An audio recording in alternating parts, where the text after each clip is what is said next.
Chapter 55.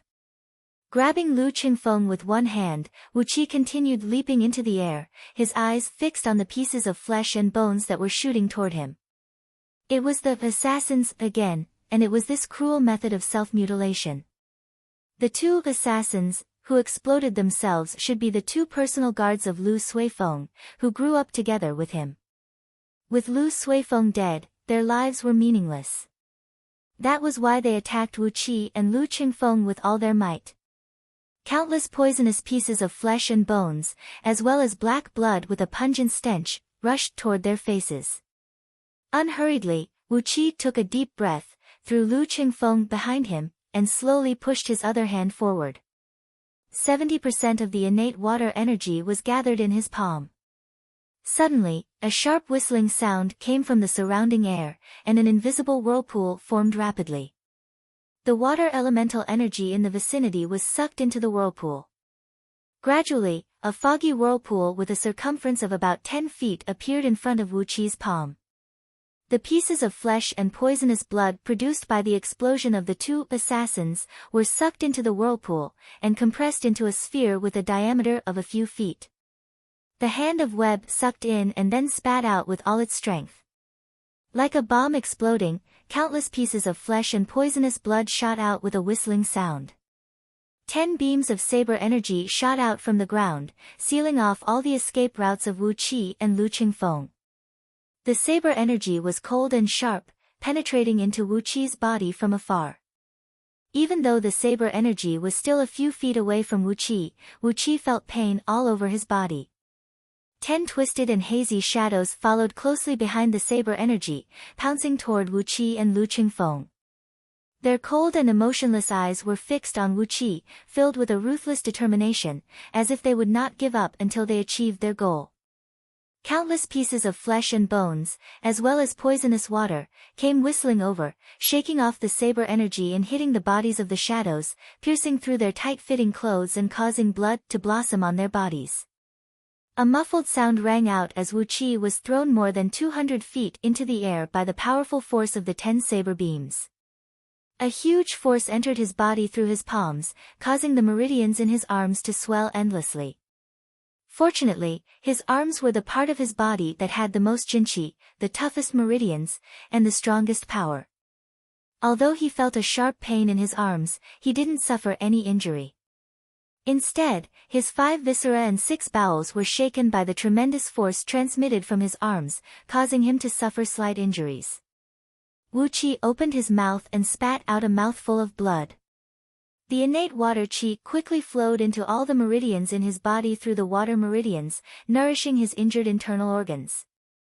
The originally painful internal organs were wrapped by a cooling aura, and the pain quickly disappeared.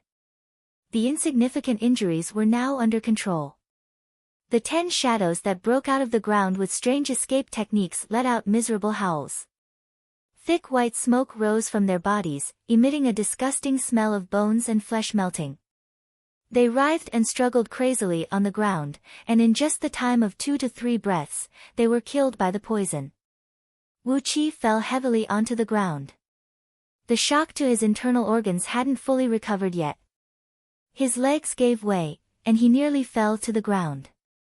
Zhang Hu quickly held him up and shouted, "Everyone, retreat back to the city. Close all the city gates and defend the city. Those who panic will be killed." With an unsightly expression, Lu Qingfeng quickly led the men and retreated back to Little Meng City, closing the broken city gate. A few pale-faced city guards quickly pulled up the suspension bridge outside the city gate. Amidst the creaking noise, the less than 20 feet long suspension bridge of Little Meng City, which basically had no defense, was slowly being pulled up. Upon receiving the order from Mao Yang, all 6,000 Yulin army soldiers followed Chi-Chi and pulled out a loaded crossbow from a large leather bag hanging beside the Crocada's saddle. The shape of this crossbow was exactly the same as a 9-bolts crossbow, but it was 3 times bigger. This was a special, 9-cloud-piercing crossbow, specially provided by the Lu Kingdom to the elite army of King City. Its power was at least 2 times stronger than the 9-bolts crossbow used by the private army of those influential families. All the cavalrymen of Yulin army raised up the 9 cloud-piercing crossbow at the same time. As Ma Liang raised his right arm and swung it down forcefully, all the bolts were pulled at the same time. Crack! A huge dark cloud soared up into the sky from the top of these cavalrymen of Yulin army. Over 60,000 pure steel bolts flew up 1,000 feet into the sky, streaked across the distance of 2 miles, and plunged toward the top of Little Meng City's city wall. Over 60,000 pure steel bolts had completely blanketed the city wall in this direction. If there were only 1 or 2 pure steel bolts falling down from the sky, Wu Qi would still have the courage to face them head-on. If there were 7 or 8 bolts, he could easily dodge them. But, when tens of thousands of bolts fell down like a dark cloud, Wu Qi was frightened and had his limbs turn to jelly. He quickly screamed and fled toward the bottom of the city wall. Wu Qi, Lu Qingfeng, Zhang Hu, Hu Wei, and those newly recruited hanger-ons of Lu Qingfeng, as long as they had enough cultivation base to react, all of them had jumped down from the city wall, sticking close to the base of the city wall.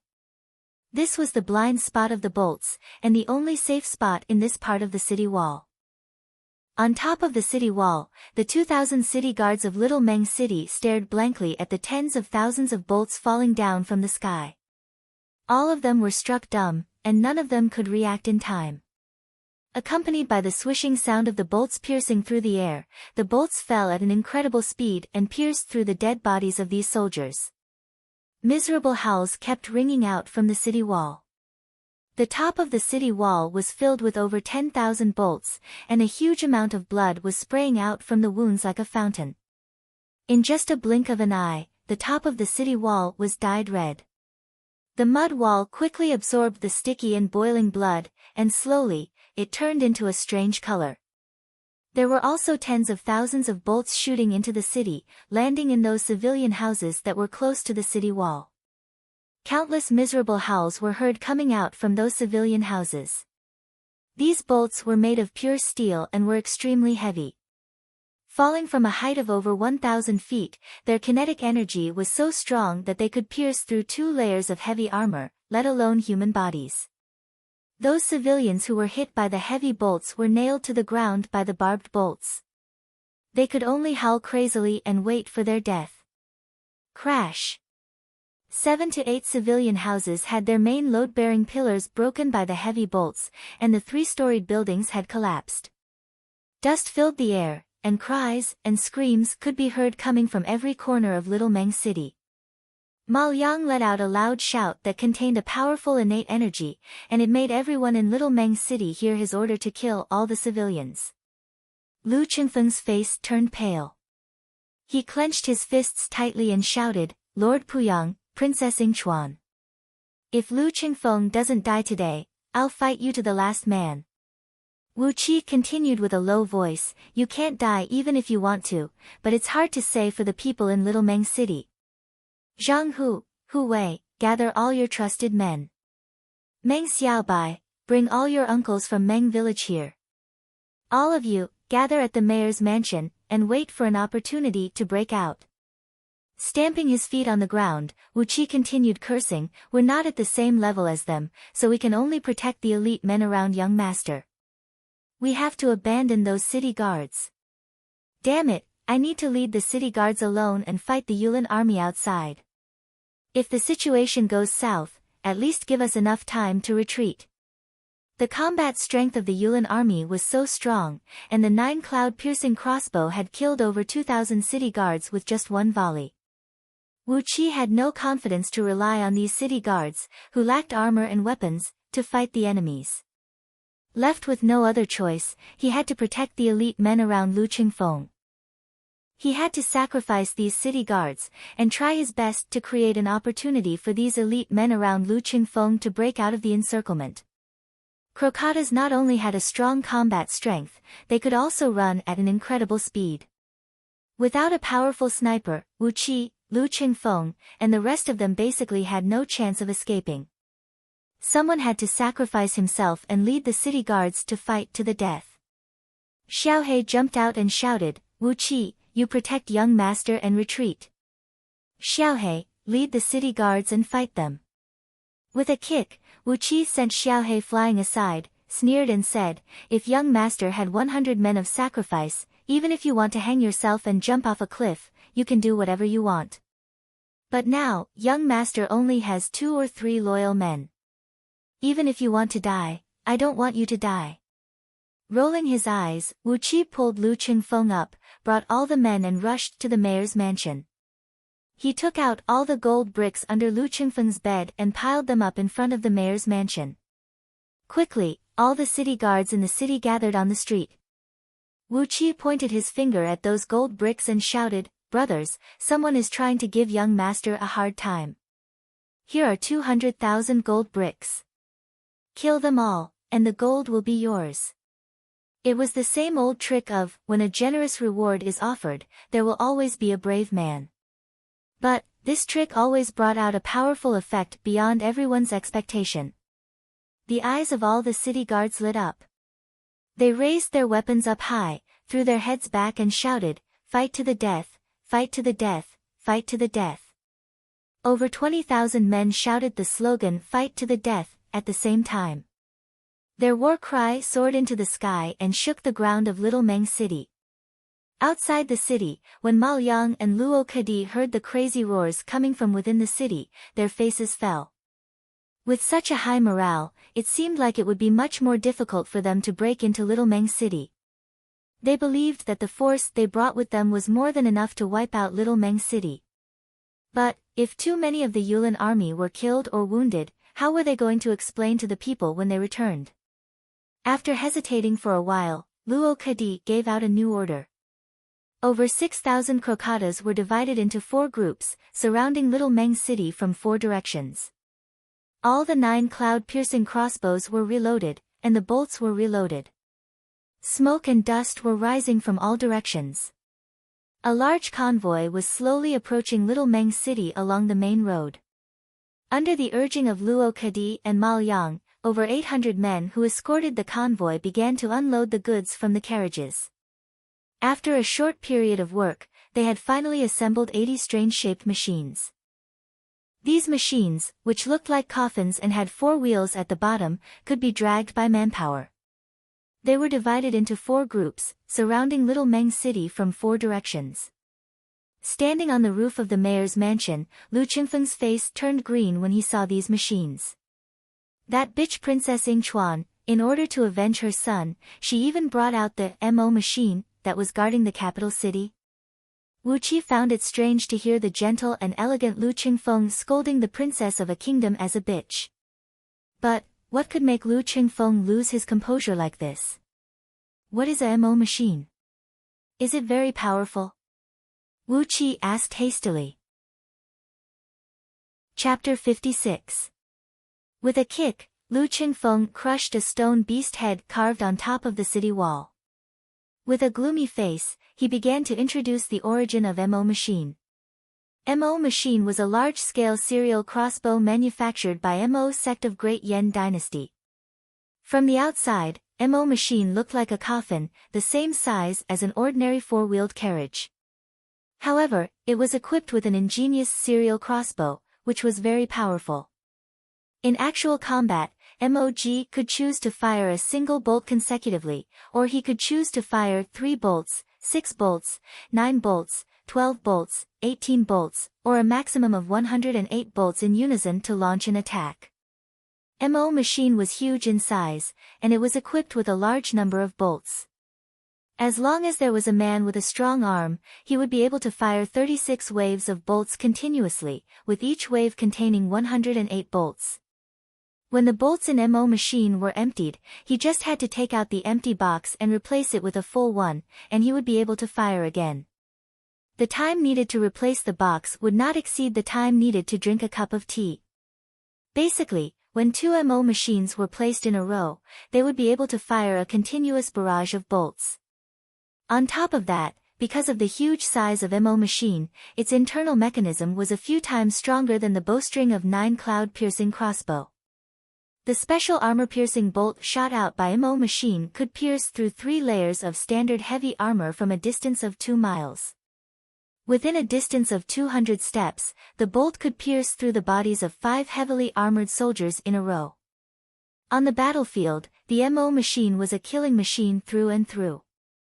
When 10 MO machines formed a formation, even an army of 100,000 soldiers would not be able to break through. Even with all the resources of the Lu Kingdom, they could only exchange 100 MO machines from their suzerain, the Great Yen Dynasty. All of them were placed in the capital city of the Lu Kingdom, as the last line of defense of the Lu Kingdom. 15 years ago, when the Gao Ling Kingdom, the mortal enemy of the Lu Kingdom, broke through the defensive line at the border of the Lu Kingdom and attacked the capital city of the Lu Kingdom, 50,000 elite cavalrymen were slaughtered by 100 MO machines in just 15 minutes outside the capital city. Now, there were 80 MO machines surrounding Little Meng City. Using 80 MO machines to attack Little Meng City, which only had 8,000 city guards, was like using a butcher's knife to kill an ant. After listening to Lu Qingfeng's words, Wu Qi's face also turned pale. To be able to pierce through 3 layers of heavy armor from a distance of 1 kilometer, this power was simply not any weaker than the heavy sniper rifle in Wu Wang's memory. Even if you were a Xiantian expert, you would only end up with a body full of sieves when faced with the MO machine's continuous shots. 80 MO machines were more than enough to kill all the people in Little Meng City, leaving no survivors. Under Wu Qi's anxious gaze, 80 MO machines, under the guidance of manpower, approached slowly from all 4 sides of the city wall. Outside the city walls in each direction, there were 20 MO machines arranged in a straight line. About 300 feet behind MOG were over 1,000 Crocada's cavalries of Yulin royal guards armed with 9 cloud-piercing crossbows. Gradually, all 80 MO machines were now less than 1,000 feet away from the city wall of Little Meng City. Princess Yingchuan. Lord Baishua. I'll remember all of you.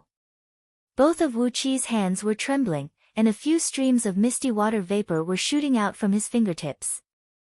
Layers upon layers of water elemental energies were rushing over from all directions, wheeling quickly around Wu Qi, bringing up a large sheet of thin white mist. Young master, can't you deploy a formation to protect the entire Little Meng City? Wu Qi gazed at Lu Qingfeng and asked helplessly. Furiously, Lu Qingfeng glared at Wu Qi and said, "Who do you think I am? The legendary Earth Immortal who has formed the Jin Dan realm? With my cultivation of peak stage Ho Tian realm a few months ago, driving 3 formation pillars is already my limit." Lu Qingfeng snorted coldly and blushed. He let out a hollow laugh and said, "Of course, even if my cultivation has reached the Jin Dan realm, I still can't deploy a formation that can protect an entire city. As for that kind of profound and magical formation, perhaps someone in Great Yen Dynasty can inherit it? Peak of Ho Tian realm, driving 3 formation pillars." Was this Lu Qingfeng's limit? Looking at the MO machine outside the city, Wu Qi sighed in his mind. If he had the cultivation of Jin Dan realm now, and could deploy a formation that could cover an area of a few miles, how great would that be? The pitch-black shell of the MO machine, which didn't reflect any light under the sunlight, had given Wu Qi a tremendous pressure. Sighing lightly, Wu Qi took out a storage bag from a secret pocket on his chest and handed it over to Lu Qingfeng. "Take this. There are food, water, medicines, and some gold, silver, and jewelry in it. It's more convenient to bring this with you when you're escaping." Lu Qingfeng snatched the storage bag, then gazed at Wu Qi with a joyful expression and said, "So, it was you who did that. There should be at least a few magical items in it, right? At least, there should be some energy stones, right? Where are they?" Wu Qi tilted his head and stared at the MO machine outside the city. He couldn't be bothered with Lu Qingfeng. He had risked his life to steal 2 storage bags, and it was already very generous of him to give one to Lu Qingfeng. Yet, Lu Qingfeng still wanted the original items in the storage bag? Don't even think about it. Touching the other storage bag on his chest, Wu Qi felt much more relaxed. All the things he had found in Little Meng City were stored in this storage bag. Even if he couldn't defend the city, even if he was forced to flee, with these things, he would have the confidence to survive in this world. "Xiaohei, Zhang Hu, and Hu Wei were mobilizing the city guards, dividing the areas for each camp according to the neighborhoods. The enemies outside the city were too powerful, and the broken city wall of Little Meng City couldn't be defended any longer. Therefore, they had to rely on the civilian houses within the city to defend themselves. The first thing that all the city guards who were stationed in the civilian houses did was to use all the materials they could find and build a thick and heavy defensive layer on top of their heads. Quilts that were soaked with water, animal skins that were also soaked with water, wooden planks, iron pots, tabletop, cloth bags filled with soil, and so on. All the city guards were moving quickly. Especially those civilian houses with 2 stories and above, they were the favorite of all the soldiers. They hid on the first floor, piling up all kinds of miscellaneous items they could find on the floor, effectively building a strong defensive layer. Except for 5,000 elite city guards, who were fully equipped with armor and weapons, who were stationed in the mayor's mansion, which was built entirely with bricks and stones, the rest of the soldiers were stationed in different civilian houses in Little Meng City. Under the supervision of these soldiers, all the civilians in Little Meng City were ready to fight to the death. Mao Yang's order of killing everyone in the city had been heard clearly by everyone in the city. Since you want to slaughter everyone in the city, don't blame everyone in the city for fighting to the death with you. While the soldiers and civilians in the city were getting ready, the MO machine outside the city was carefully making some adjustments. Accompanied by the sound of grinding gears, the front end of the MO machine was slowly lifted up, forming an angle of 45 degrees from the ground. Wu Qi pulled Lu Qingfeng and jumped off the city tower, bringing a group of men and squeezing into a dark hole on the city wall where the soldiers were hiding.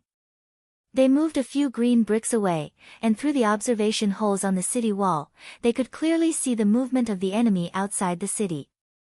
About half an hour later, all the adjustments of the MO machines were completed. Riding on crocatas, Luo Kadi raised his sword high up into the air and cried out, "Fire at the same time, attack the city. After the city is breached, don't seal off the blades, let the boys do whatever they want." A dead silence reigned in Little Meng City. Suddenly, a few clear and melodious clangs of metal clashing rang out. After that, 108 small openings suddenly appeared on the front end of the MO machines. Wave after wave of bolts shot out like a swarm of crazy hornets, piercing through the air with an ear-splitting swishing noise. Waves of bolts soared high up into the sky. After gliding heavily for some distance, they drew a beautiful arc in the air and fell forcefully onto the ground.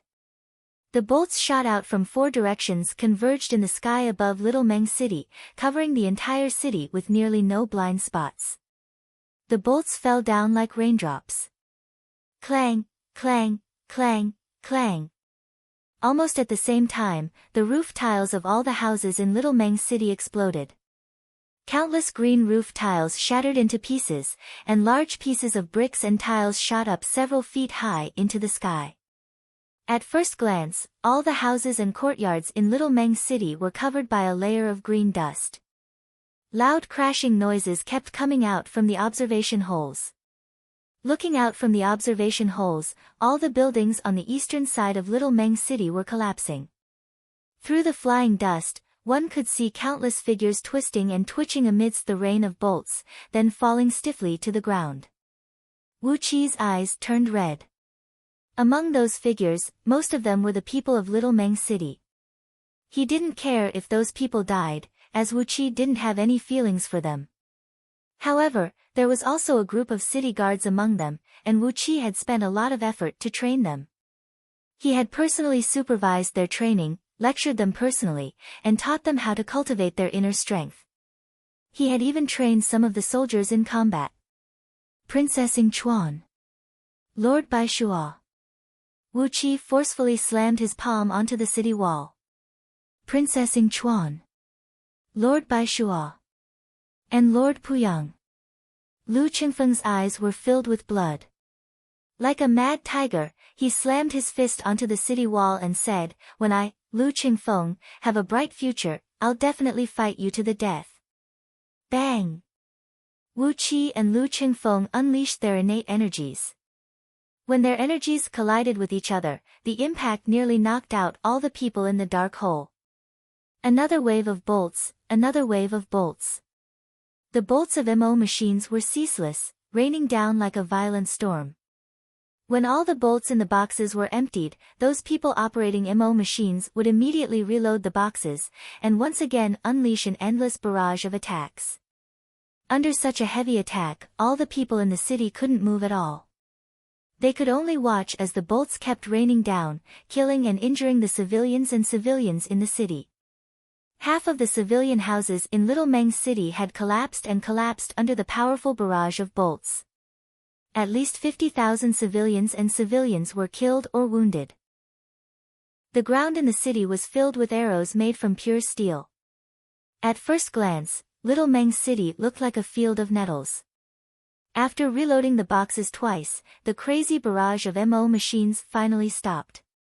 Luo Kadi raised his sword high up in the air and cried out, "Attack the city.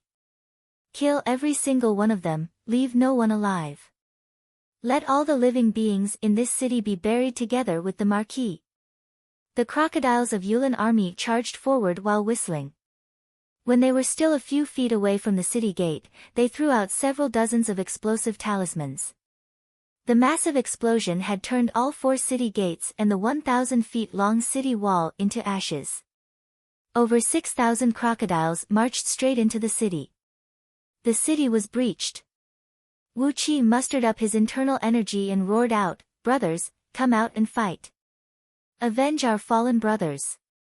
For each man you kill, you will be rewarded with 100 gold coins. Whoever kills Luo Kadi and Ma Liang, these 2 bitches, will be rewarded with 100 gold coins, 100 beautiful girls, 10 stones of pearls and gemstones, 10 buckets of energy stones, and a Xiantian level cultivation technique." Lu Qingfeng turned to look at Wu Qi in shock.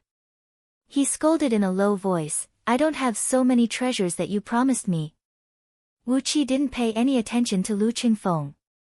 He just kept roaring out again and again. The lifeless Little Meng City suddenly boiled up.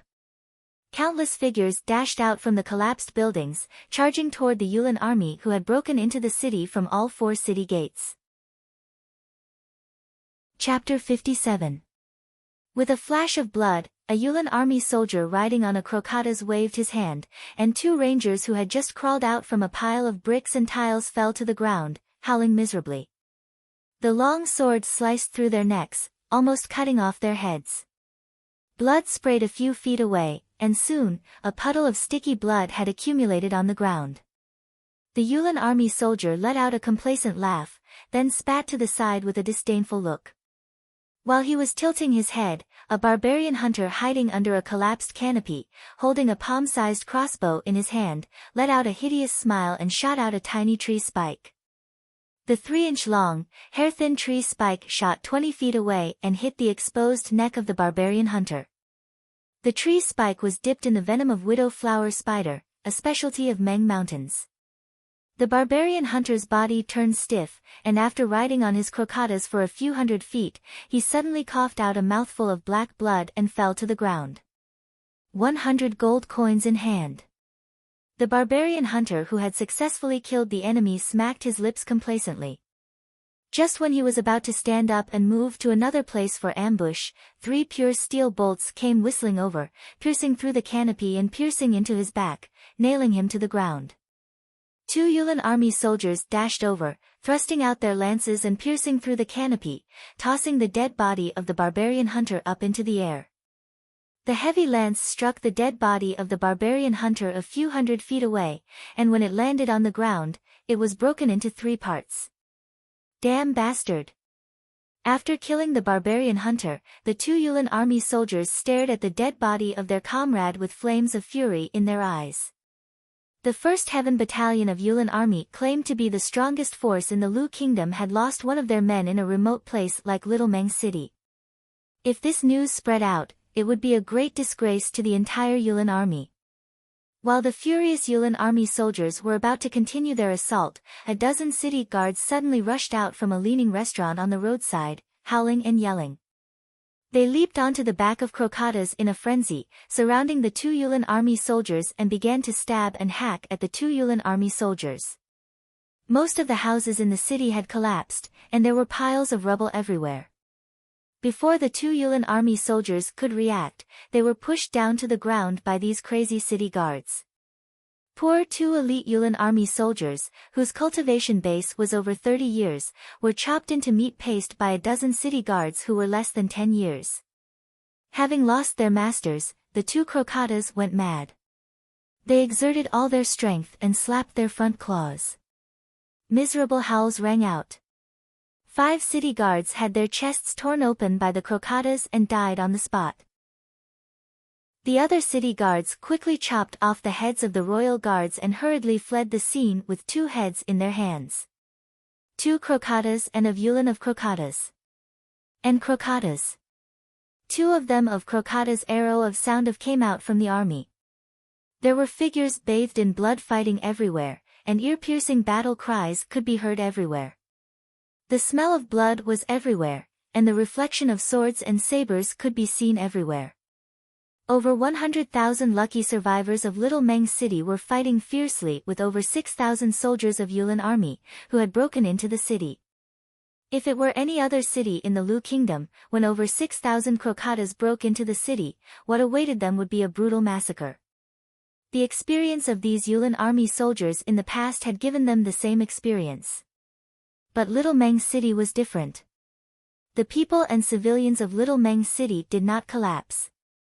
Little Meng City was located in the most desolate and remote area of the Lu Kingdom. Relying on Meng Mountains for its development, all the people in this city were desperados.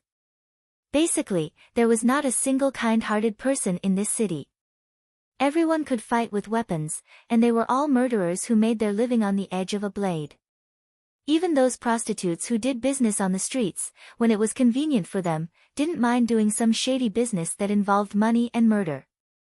This was a deformed city of violence, a city born from the desire for money. If the soldiers of Yulan army were 6,000 ferocious tigers, then the people and civilians of Little Meng City were hundreds of thousands of hungry wolves, and they were driven into a desperate situation by the order to kill. But everyone, including Luo Kadi and Ma Yang, treated the people of Little Meng City as hundreds of thousands of sheep.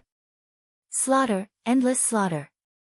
Be it the people or civilians of Little Meng City, men or women, old or young, all of them were holding weapons in their hands, fighting crazily with the soldiers of Yulan army. If they risked their lives to kill one, they would get 100 gold coins, but if they didn't, they would be killed in vain. Right when they entered the city, 300 soldiers of Yulan army were killed. 15 minutes later, another 500 soldiers of Yulan army were killed. Half an hour later, 1,800 soldiers of Yulan army were killed, and there were less than 4,000 soldiers who could still fight. The rain of arrows from Mo machine had killed over 50,000 soldiers and civilians of Little Meng City, and the number of casualties was no less than 50,000. However, after paying the price of over 5,000 soldiers, the remaining 100,000 civilians had killed over 1,800 soldiers of Yulan army, and had taken away a huge chunk of meat from them. Wu Qi slapped his own forehead forcefully and scolded under his breath, "Wu Qi, you pig." With the incredible intelligence of Lu Xiaobai, she had instantly figured out the cause and effect of the battle. It was true that Yulan army had an overwhelming advantage in overall strength, but Wu Qi had neglected the nature of the people of Little Meng City. They were a group of ferocious and evil thugs, who had taken root among the barbarians. Over 100,000 thugs, not over 100,000 innocent civilians, could they not withstand the attack from several thousand elite soldiers? Furthermore, there were so many rangers, barbarian hunters, and guards of merchant in Little Meng City. When Ma Yang gave out the order to kill everyone in Little Meng City, all the people in Little Meng City had been forced to stand together. Driven by the will to survive, these 6,000 cavalries of Yulan army were nothing to them. Not to mention the ridiculously high reward offered by Wu Qi. The reward for killing a cavalryman of Yulan army was 100 gold coins, which was more than enough to make any ranger or barbarian hunter increase their combat strength by 10 times. Letting out a joyful cry, Wu Qi roared, seal the city gate, trap these damn Yulin army. Ha, as long as they are trapped in the city, they won't dare to shoot any more arrows. My men, trap them, don't let them leave the city. No one was stupid. After listening to Wu Qi's words, the people of Little Meng City immediately understood that these cavalries of Yulin army were the best hostages. As long as they were trapped in the city, Luo Kadi and Ma Liang would never dare to order Mo Machine to continue shooting arrows. Losing over 1,000 Crocata's cavalries of Yulin army, they could still find an excuse to get away with it. But, if the entire First Heaven Corps of Yulin army was wiped out here, even Princess Ying Chuan and Lord Baishua would not be able to withstand the fury of the monarch of Lu Kingdom. As long as these damn Crocata's cavalries were trapped, Mo Machine would never dare to shoot arrows again. Wu Qi cried out again, buy Crocatas at a high price. 200 gold coins for a live Crocata. My men, capture a Crocata alive, 200 gold coins. Lu Qingfeng's eyes lit up. 200 gold coins for a Crocata. This was definitely a good deal. He had begun to imagine the scene where all his personal guards were riding on Crocatas. Outside the city, Luo Kadi and Ma Liang were looking at each other, their bodies trembling violently. The situation had turned out to be out of control. Even if they were to chop off their heads, they would never have thought this would happen. A mere Little Meng City had actually trapped the First Heaven Corps of Yulin army. Were they having a nightmare? With his mind completely blank, Luo Kadi raised up his right hand while trembling and cried out, under the order of Princess Ying Chuan, we are to break into Little Meng City, and kill every single living being to be buried with the marquis. All Mo machines, fill the arrow boxes, get ready. Ma Liang kicked Luo Kadi off his mount, then roared with a hoarse voice, are you crazy? Our men are still in the city. If they are dead, we will all die. The First Heaven Corps of Yulin army was completely annihilated in Little Meng City. Just like what Wu Qi had expected, Ma Liang and Luo Kadi, including Princess Ying Chuan and Lord Baishua who were behind them, couldn't shoulder this responsibility. Luo Kadi sat on the ground, mumbling to himself, what should we do? What should we do? We're finished, we're finished. How did this war end up like this? Ma Liang was badly battered as well, and he had no idea how to deal with this situation. His body was trembling, and he could only stare blankly at Little Meng City, which was now in a complete mess. All of a sudden, the sound of an iron drum was heard coming from afar.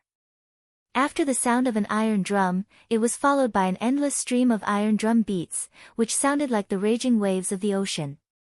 Following the sound of the iron drum were countless shrill sounds of bugles. Some were sharp, some were sonorous, some were deep, and some were hoarse, but they all combined into a frightening sound wave that could make one's heart tremble. Together with the deep and furious sound of the iron drum, it ruled over this part of the world. Suddenly, the sky darkened, and a large flock of huge birds flew out from Meng Mountains, hovering above Little Meng City. Over 3,000 huge eagles were wheeling in the sky, and on the back of these huge birds, there were some short and shriveled bird barbarians. Smoke and dust soared up into the sky, and from every corner of Meng Mountains that surrounded Little Meng City, a large number of barbarians rushed out like a tsunami.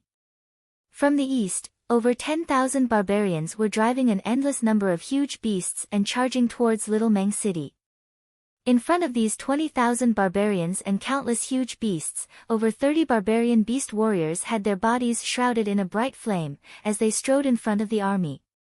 From the west, over 10,000 barbarians who looked like ghosts and monsters were charging towards Little Meng City together with a chilly wind.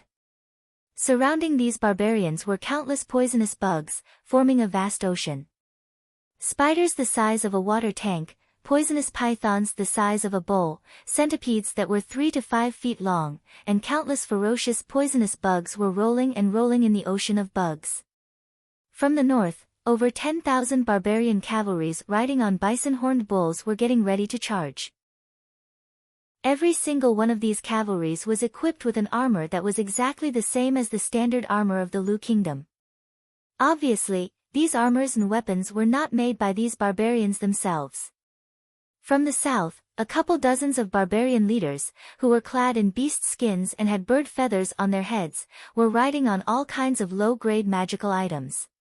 Leading over 50,000 barbarian warriors, they were striking a few hundred iron drums and blowing a few thousand bugles as they charged towards Little Meng City.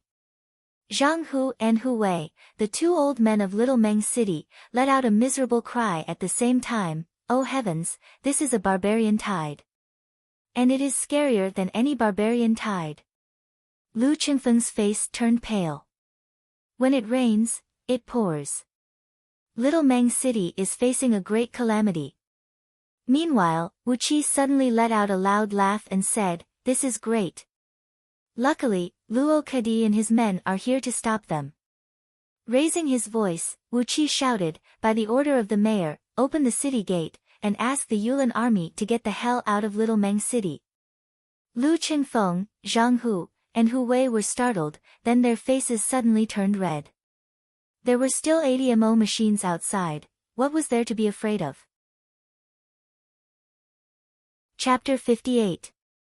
Cheap blood sprayed onto the ground, forming a small spring, and then forming a pool of blood with a circumference of a few miles. The curtain of arrows rose again. 10 MO machines fired all the arrows in their quiver at the fastest speed possible. When all 20 MO machines in the north of the city had shot out all the arrows in their boxes, only 800 barbarians were left from over 10,000 barbarians. The overly dense charging formation and the overly close distance had allowed MO machines to unleash their most lethal force. The ground was filled with corpses and blood. Those barbarians who were lucky enough to survive the rain of arrows were driving their mounts and charging forward in a daze. Their dull eyes could no longer see their enemies. In the face of the frightening destructive force of MO machines, the over 10,000 barbarian cavalries charging in the north of the city had become the weakest link in this barbarian tide. In just the time to finish a pot of tea, over 10,000 barbarian cavalries were severely wounded by MO machines, and the rest of them were killed by Yulin army. Dust and smoke rose into the sky, and the clattering of hooves sounded like thunder. The remaining 4,000 Crocata's cavalries of Yulin army rushed out from the north gate of Little Meng City in a panic. By letting the cavalries of Yulin army deal with the barbarian cavalries, Wu Qi had purposely driven them out from the north gate. This was a wicked idea that originated from Lu Xiaobai in Wu Qi's soul. A clash of cavalries in the era of cold weapons. This was going to be a great battle that was pleasing to the eyes. But he never knew that the barbarian tide, which even the king of Lu dynasty treated as a joke, would bring him such despair when he witnessed it with his own eyes. Before Luo Kadi gave the order, when the barbarians had just appeared, those soldiers who were controlling MO machines had already begun to turn them around. Accompanied by the sound of grinding gears, the heads of MO machines slowly lowered down, gradually reaching a horizontal position with the ground. Without needing Luo Kadi to say anything, the sound of a ratchet turning came out from all 80 MO machines at the same time, as powerful crossbow strings were loaded and shot out. Luo Kadi. Seeing that the countless barbarians were less than a mile away from him, yet Luo Kadi was still standing there in a daze, Mai Liang shouted out hastily. Driven by a strange sense of schadenfreude, the efficiency of the soldiers and civilians in the city was greatly increased. In just a short period of time, the wall that had been blasted open was completely blocked, and the height of the padding was more than 10 feet higher than the walls on both sides. The cavalries of barbarians were getting closer and closer to Little Meng City. The barbarian soldiers from the other three directions were also being led by the leaders of different tribes and were rushing toward Little Meng City, leaving a trail of dust behind them. Without any communication or preparation, the barbarian army launched a brazen attack when they were within a certain distance from them. In the east of the city, MO machines shot out a whistling rain of arrows, shooting across the sky like a dark curtain of arrows. Wherever the arrows passed, streams of blood would spurt out hundreds of feet away. 3 barbarian beast warriors didn't manage to dodge in time, and their bodies were pierced through by the arrows. A large amount of blood mist sprayed out from their bodies. Their waists were broken by the arrows, and their upper bodies were sent flying back by the powerful force of the arrows. However, their lower bodies were still able to dash forward for over 100 feet. Luo Kadi immediately recovered from his shock. He circulated his innate energy and shouted out loud, "All MO machines, aim at these barbarians, kill them all." Those barbarians who had controlled the poisonous bugs to attack the city from the west of the city let out a complacent and hideous laugh. Together with a chilly breeze and some strange whistles, they strode toward Little Meng City. Their whistles drove the poisonous bugs to attack Little Meng City, and very soon, they had arrived in front of the city wall. MO machines had also shot out a destructive rain of arrows, killing a huge number of poisonous bugs. Poisonous pythons as thick as a bowl, spiders the size of a water tank, centipedes a few feet long, scorpions the size of a millstone, all these huge poisonous bugs couldn't withstand the arrows of MO machines, and were all killed in just a blink of an eye. He had heard about the barbarian tide before. Basically, every 2 to 3 years, Little Meng City would be besieged by an army of barbarians. Using a huge amount of poisonous bugs and wild beasts, as well as all kinds of strange forces, these barbarians would charge forward like a tidal wave. Each time, they would cause Little Meng City severe casualties. This was the so-called barbarian tide. Tens of thousands of barbarian cavalries in the north smashed the head of their flat-horned bison, then increased their speed and charged forward. The dark rain of arrows shot out horizontally across the ground. 10 of the 20 MO machines in the north of the city had arrived at the junction of the north and west city walls. Looking at the fearsome poisonous bugs, 10 MO machines quickly stopped and dared not move forward. Tens of thousands of venomous barbarians who had controlled the poisonous bugs to attack the city had entered the shooting range of these 10 MO machines. Facing the rain of arrows, these dozens of beast warriors had no choice but to dodge to the left and right, unable to move forward. Even though they had the powerful strength from beast souls, even though their offensive strength was no weaker than a warrior of Xiantian realm, when facing MO machines, these killing machines on the battlefield, they had no choice but to throw their heads back and roar angrily.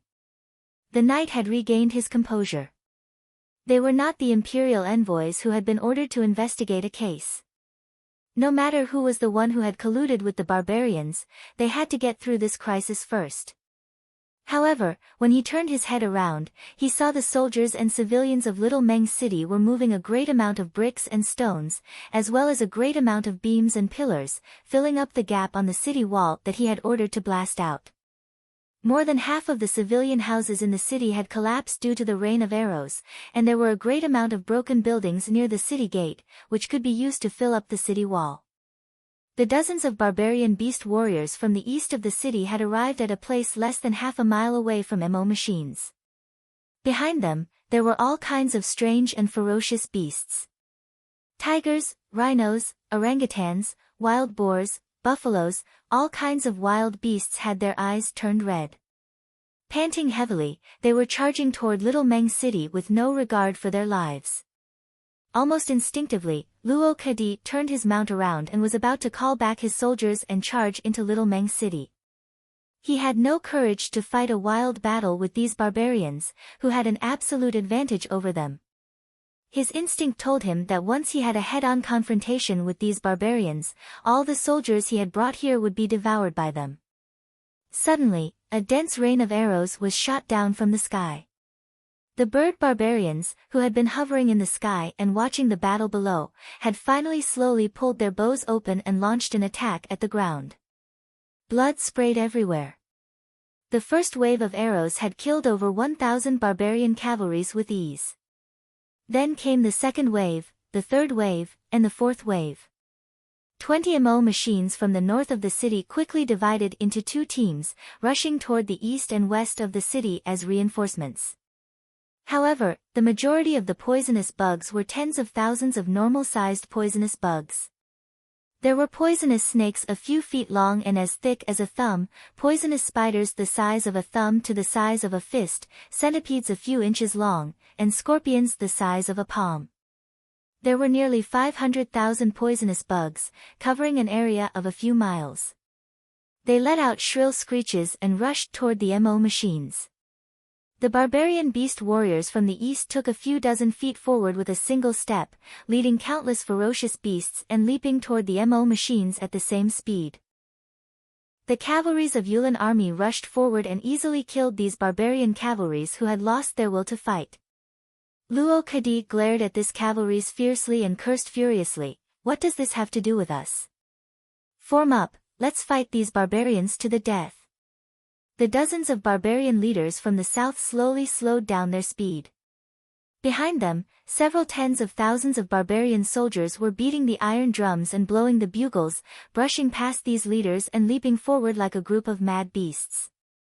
Hundreds of crude scaling ladders were thrown to the ground by these barbarian soldiers, and were soon trampled into sawdust. The city gate of Little Meng City was wide open, and a large part of the city wall had been blown away. Therefore, scaling ladders were no longer needed. Large groups of wild beasts were letting out miserable cries. They didn't know how to dodge, and only knew how to charge forward crazily. Usually, one arrow would pierce through the bodies of 7 to 8 wild beasts, and only then would it be embedded in the bodies of these wild beasts. The situation in the south of the city was even more miserable. Groups of barbarian soldiers who had been charging forward had fallen to the ground. The MO machines let out joyful whistling noises, unleashing a torrent of arrows that harvested the lives of these barbarian soldiers. From 50 steps in front of the MO machines to 2 miles away, the entire area had turned into a dead zone. Any barbarian soldier who dared to step into this area would be shot to death by the powerful arrows. However, to Wu Qi's disappointment, the cavalries of Yulan army didn't attack the barbarians bravely while shouting their slogans. Instead, they cowardly hid behind the MO machines and formed a thin line of defense. All the cavalries turned their heads and stared at Little Meng City, their eyes filled with fear and panic. The soldiers in the MO machines were bitten to death by the poisonous bugs that had crawled into them. 20 MO machines had become useless. The MO machines, which had the ability to kill large targets, had lost all their power when facing these tiny poisonous bugs. The barbarians' attack had fallen into a stalemate, and only the barbarians at the west of the city had made great progress. Over 1,000 barbarian cavalries and their mounts who were charging at the forefront let out miserable cries at the same time. From a distance of a mile, the heavy crossbows of MO machines had easily pierced through the heavy armors worn by these barbarians, pierced through their bodies, and pierced into the bodies of their companions behind them. More than half of the over 10,000 Gu barbarians had fallen to the ground. The poisonous bugs controlled by them were thrown into chaos and scattered in all directions. Luo Kadi swallowed a mouthful of saliva with great difficulty, looking at the barbarians who had surrounded them from all sides in a panic. The poisonous bugs swarmed over and leaped onto the soldiers who were controlling the MO machines. Miserable cries rang out. Hundreds of soldiers were drowned by the tide of bugs, and very soon, they fell to the ground. The tide of bugs flowed past these soldiers, and very soon, those soldiers who kept twisting and struggling had lost all signs of life. When the tide of bugs was gone, all that was left on the ground was a pile of pitch-black bones. A few cavalries jumped down from their crocodiles and began checking the equipment of these barbarian cavalries. A cavalries quickly brought a helmet and a large sword and came before Luo Kadi. "General, all the armors and weapons are the standard military equipment of the Lu Kingdom." The cavalries had an excited smile on his face. He had long heard that some people were colluding with barbarians and selling military equipment to them. Now that he had found the evidence, it might be a great merit for him. The ones who launched the attack from the west of Little Meng City were the Gu barbarians, the scariest tribe in Meng Mountains. They were a group of barbarians who specialized in controlling all kinds of poisonous bugs, and they possessed all kinds of unimaginable and bizarre powers. Countless poisonous bugs crazily charged toward Little Meng City, and like a tidal wave, they charged toward the MO machines that were defending the west side of the city wall. Sharp cries of bugs were heard coming from the west. Countless strange and bizarre bugs sprung up into the sky and swarmed toward the city like a tidal wave. Even Mao Yang, who was usually proud of his intelligence, was struck dumb by this scene. He looked at the city wall that was blocked behind him, then at the barbarians who were charging toward him from the front. He felt a pain in his lower abdomen, and he nearly threw up a stream of liquid.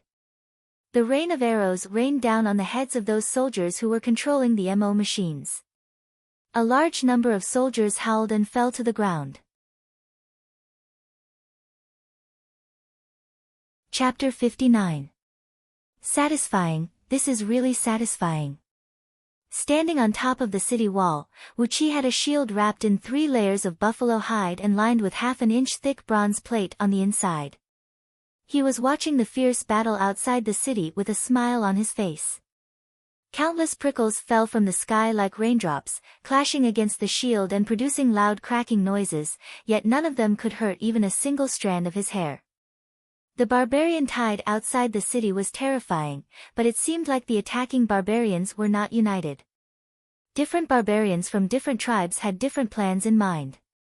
For example, if the bird barbarians above their heads had launched their attack earlier, once the soldiers controlling the MO machines were killed, the barbarians on the ground would not have suffered such a great loss.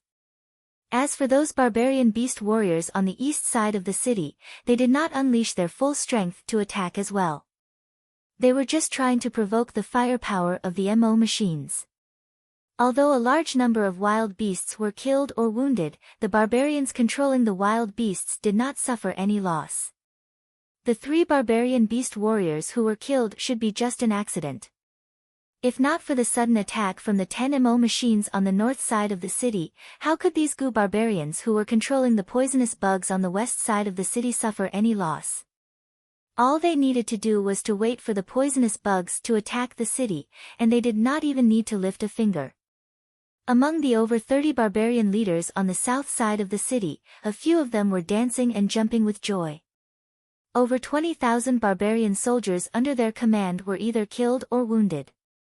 A dozen of them were hesitating, sometimes advancing, sometimes retreating, and they had also lost a small half of their soldiers.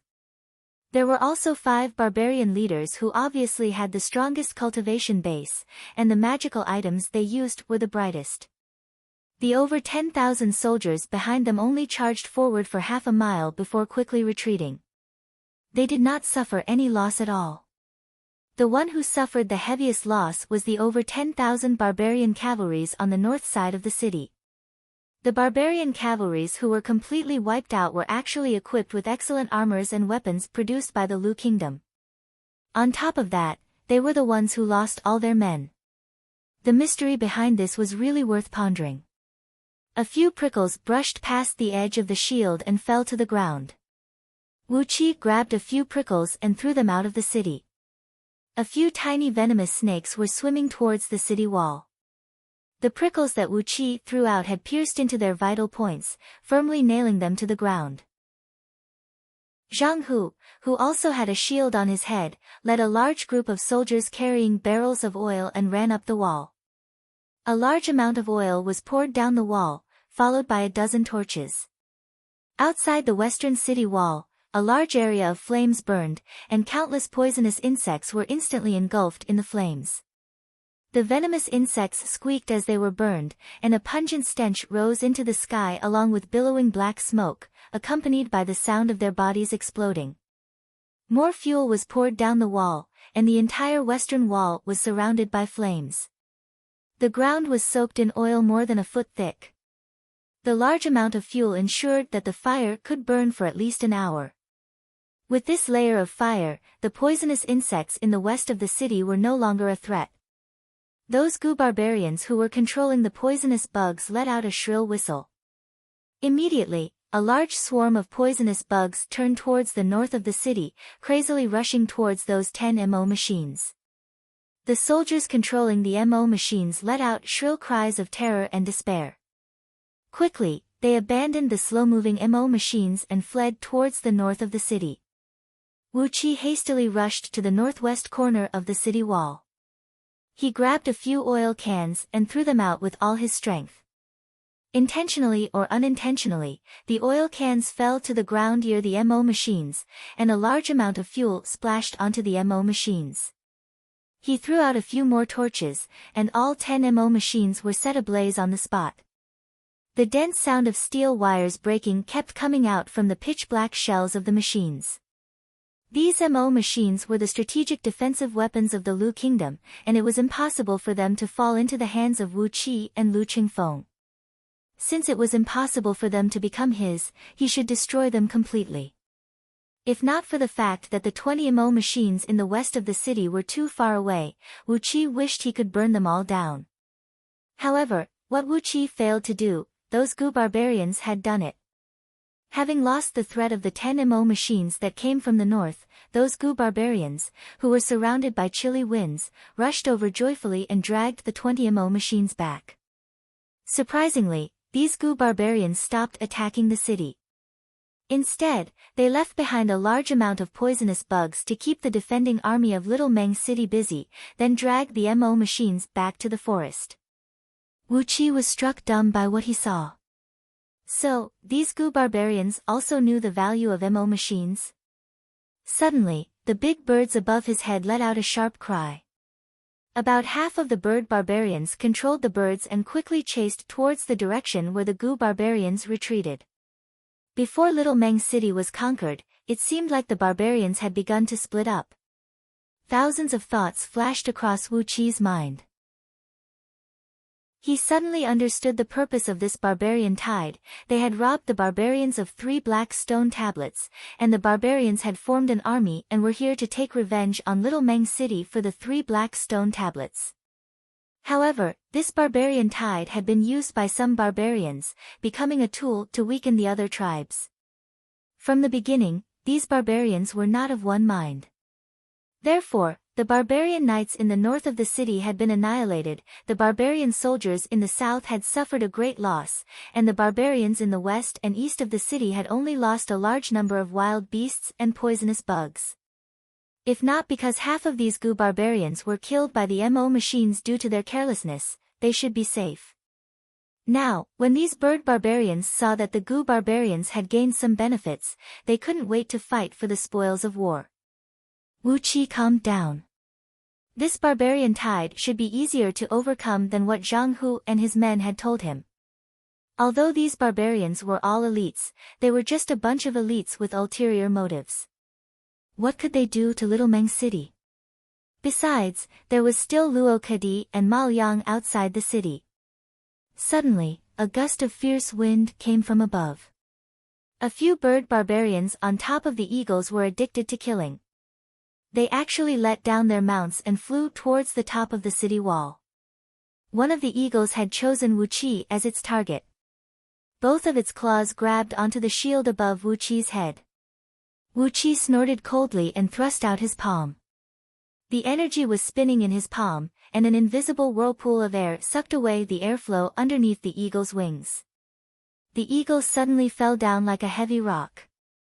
5 bird barbarians, who were laughing evilly on the eagle's back, screamed out in fear. They threw away the bows in their hands and jumped down from the eagle's back. These 5 poor bird barbarians had forgotten that the eagle was 50 feet away from the top of the city wall, and that the wall of Little Meng City was 30 feet away from the top of the city wall. Falling down from 80 feet high, 2 barbarians had their necks broken, and the other 3 had their legs broken. With one swift move, Wu Qi grabbed the eagle's claw, unleashed a bone-piercing cold innate water energy, and sent it into the eagle's body, shattering its internal organs and freezing it into a block of ice. He lifted the eagle up and forcefully smashed it down onto the city wall. 3 bird barbarians who had their legs broken let out a miserable howl, as their bones were broken and tendons torn by the eagle, and they died on the spot. The situation outside the city had turned into a chaotic mess. Under the threat of MO machines, the barbarian soldiers and beast warriors were slowly retreating. The group of beasts that had been charging forward were all slaughtered, and the poisonous insects that had lost control were burnt to a crisp by the fire. Other than the bird barbarian that was still shooting its prickles at the ground, the rest of the barbarians had already retreated to a safe distance. The sound of gears grinding kept ringing out. Suddenly, dozens of tiny holes were opened on the roof of the 30 over MO machines that could still operate. Following a series of twangs of bowstrings, nearly 1,000 crossbows shot up into the sky, reaching a height of over 2,000 feet. The bird barbarians were caught unprepared, and over 300 eagles were shot down by the crossbows. Their dead bodies fell down from the sky, while the bird barbarians on the backs of the eagles let out a long and miserable howl, then fell onto the ground and turned into a pile of meat paste. It was a complete mess outside Little Meng City. The barbarians were looking at the city from afar. Luo Kadi and Ma Liang had seized the opportunity and gathered all the soldiers who could still fight. Over 30 MO machines had also gathered together, forming a defensive circular formation 2 miles east of the city. With a pale face, Lu Qingfeng climbed up the city wall in a wobbly manner and came next to Wu Qi. Fortunately, during these days, those clan elders have presented me with some special products from Meng Mountains, including a section of earthen wood. I've used it to make 12 formation pillars, and now, I've deployed the grand white gold dagger formation near all 4 city gates. Whoever dares to break into the city will die for sure. After breaking through to the respiration tier of Xiantian realm, the amount of energy Lu Qingfeng could use had increased greatly, and the density of his energy had improved as well. That made it easier for him to use the little 25th lamp. Just now, when Wu Qi came to the top of the city wall to watch the battle, he had quickly deployed the formation pillars of the grand white gold dagger formation. In just 1 hour, he had successfully deployed 4 grand white gold dagger formations near the city gates. Wu Qi nodded his head happily and said, "We don't have to worry about anything this time." Judging from the looks of Luo Kadi and his men, they didn't bring too many arrows with them. With 4 grand white gold dagger formations, we won't have any problem defending the city. The barbarians kept watching Little Meng City from afar. Suddenly, a barbarian leader, who had a grayish-white flying dagger hovering above his head and was emitting a few feet-long blade beams, was walking slowly towards the city gate where Wu Qi and his men were standing under the protection of a few beast warriors. When he was about 300 feet away from the city, the barbarian leader halted his steps. He stared at Wu Qi and cried out with a loud voice, "Can you make the decision?" Wu Qi gave Lu Qingfeng a look, raised his voice and cried out, "Of course, the mayor is standing right in front of you." The barbarian leader nodded his head and continued to cry out, "You know why we're here. You've stolen the stone tablets of inheritance left behind by our ancestors, and we have to come here. This is the order of the Elder Council of the Brotherhood of Mountains, the strongest clan in Meng Mountains. But, we're no match for you. You've killed the knights sent by the Brotherhood of Mountains, and all their soldiers. We want to have a talk with you. What do you want to talk about?" Wu Qi cried out with a stern voice. The barbarian leader cried out, "Tell us where the men who stole the stone tablets of inheritance have gone, and we'll retreat. Otherwise, we'll have to keep attacking you." The barbarian leader threw a fearful glance at Luo Kadi's men, who had formed into a circular formation, then complained loudly, "If not because you suddenly had those powerful bolts, we would have definitely attacked your city. But, now that you have reinforcements, all the soldiers of the Brotherhood of Mountains have been wiped out. You can't blame us for this failure. Tell us where the stone tablets of inheritance have been sent to, and we'll retreat immediately.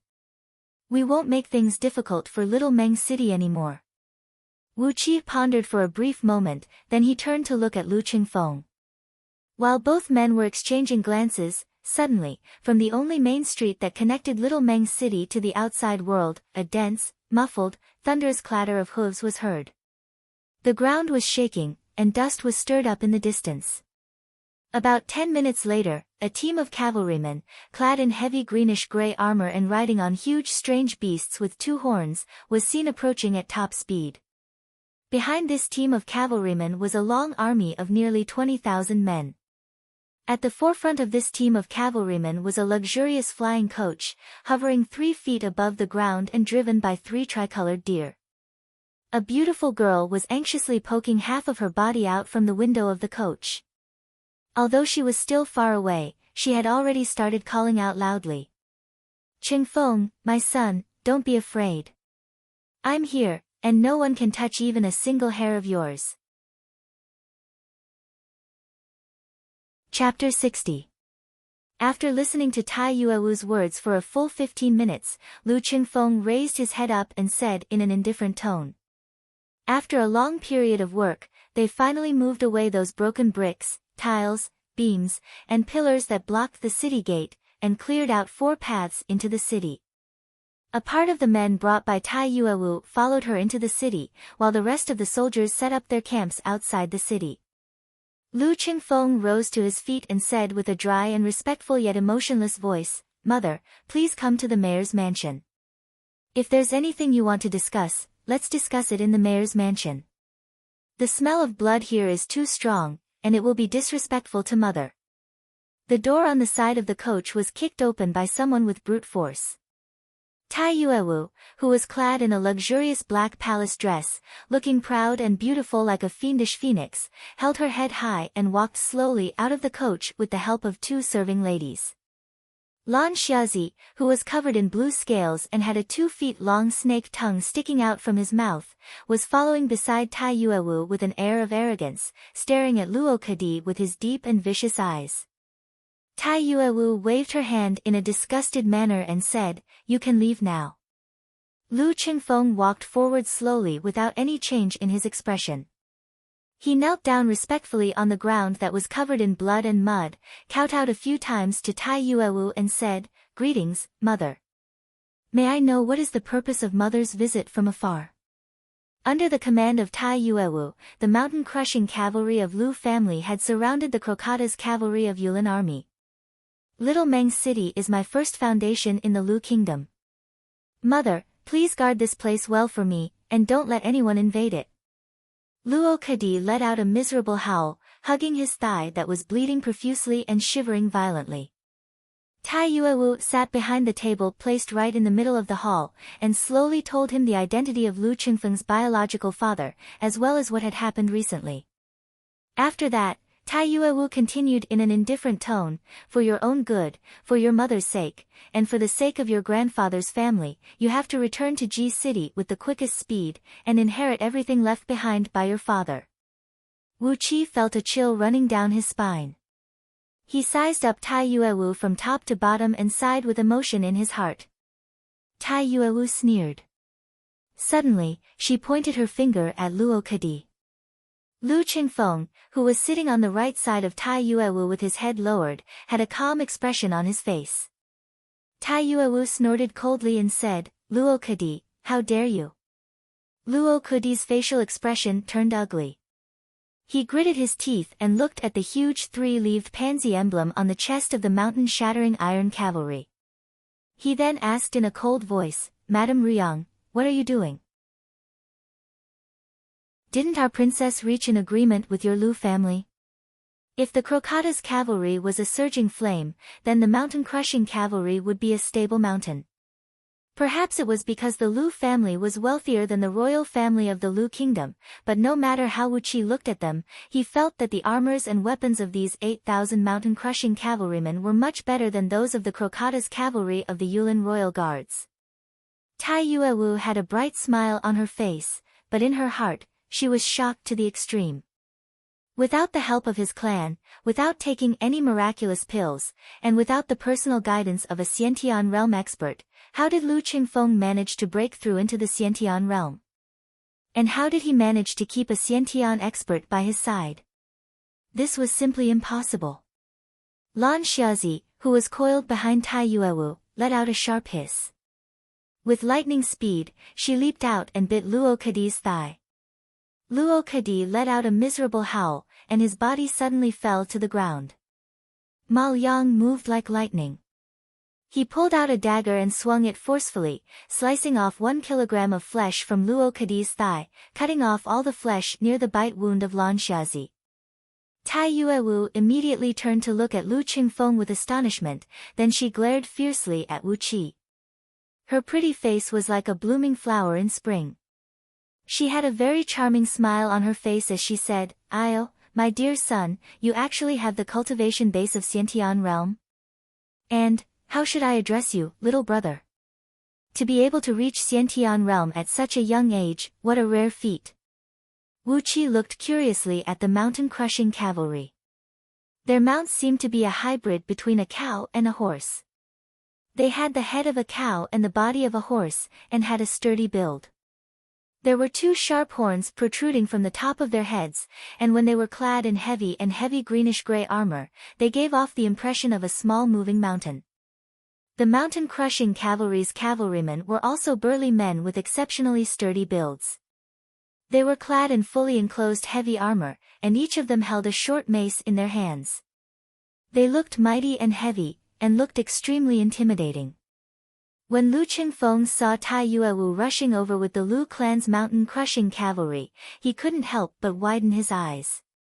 Hastily, he pulled the baffled Wu Qi along with a group of hangers-on and selected 3,000 fully armored city guards. Then, they moved away the blockage on the city wall and lined up to greet the mountain-crushing cavalry. The mountain-crushing cavalry opened up a path. Ma Liang hastily bandaged Luo Kadi's wound, then he bowed respectfully at Tai Yuewu. After that, he hastily led the remaining subordinates and left the encirclement. Over 30 mo machines were left on the same spot, and Ma Liang didn't ask anyone to take them away. The Crocata's cavalry of Yulin army left quickly. Tai Yuewu breathed out a faint sigh, then slowly turned around. Her pretty face, which looked like a 16-year-old beauty, was covered with sparkling and translucent tears. From afar, she spread her arms towards Lu Qingfeng and cried out with a sorrowful voice, "Qingfeng, my dear son, I'm late. Did you suffer any grievances?" A whistling of swords rang out, as 4 6-feet-long sword beams glinting with a bright green gleam shot out and circled around over 30 mo machines in a blink of an eye. The sword beams pierced into the mo machines from somewhere, accurately killing the soldiers who were controlling the mo machines. Muffled and miserable cries were heard coming out from the mo machines. In just a blink of an eye, over 30 mo machines had lost their threat. Is that so? Then, can I travel through the night to Ji City? Muffled footsteps were heard coming slowly. The heaven, earth, and human armies of blood-draining army had dismounted from their horses a few miles away, lining up in an orderly formation and slowly pressing towards Little Meng City. When they were about 2 miles away from Little Meng City, the three armies split up. The heaven and earth armies guarded the north, northwest, south, and southwest sides of Little Meng City, while the human army kept pressing towards Little Meng City. A whistle rang out, and the barbarian army quickly retreated into the woods, especially those bird barbarians, as they ran faster than anyone else.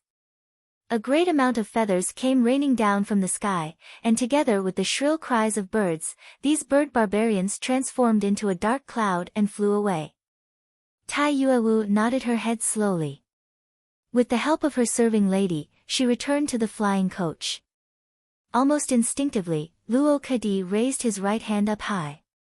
Muffled grinding noises of gears were heard coming out from all 30 mo machines. Slowly, they adjusted their angles and locked onto the soldiers of blood-draining army, who were slowly approaching from 2 miles away. When everything had settled down, the night had enveloped the sky. Cries could be heard everywhere in Little Meng City. Those soldiers and civilians who had survived the rain of arrows during the day were working hard with torches, rescuing the wounded and dying from the collapsed houses, and cleaning up those corpses that were shot to death. Tai Yuewu breathed out a long sigh, threw a glance at Wu Qi and his men, smiled joyfully and said, "Are these the men you recruited after you came here?" "From the looks of it, it does seem like it." Right after she finished her words, one of the 4 old men who had killed the soldiers in the mo machine came up to Tai Yuewu and murmured something in a low voice. With a light snort, a few figures dashed out from the mountain-shattering cavalry. Wu Qi had a clear look at them.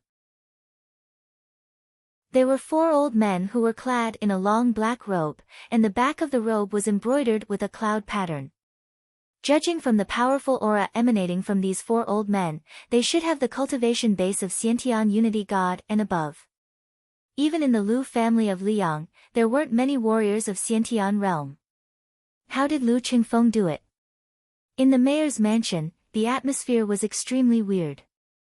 With a belly full of evil thoughts, Wu Qi was sizing up Lu Qingfeng from top to bottom, wondering if the irresponsible father of this young man had such an incredible background. The strongest member of the imperial clan of Great Yan Dynasty? The great-grandson of Emperor Yan Dan? The Duke of Great Yan Dynasty?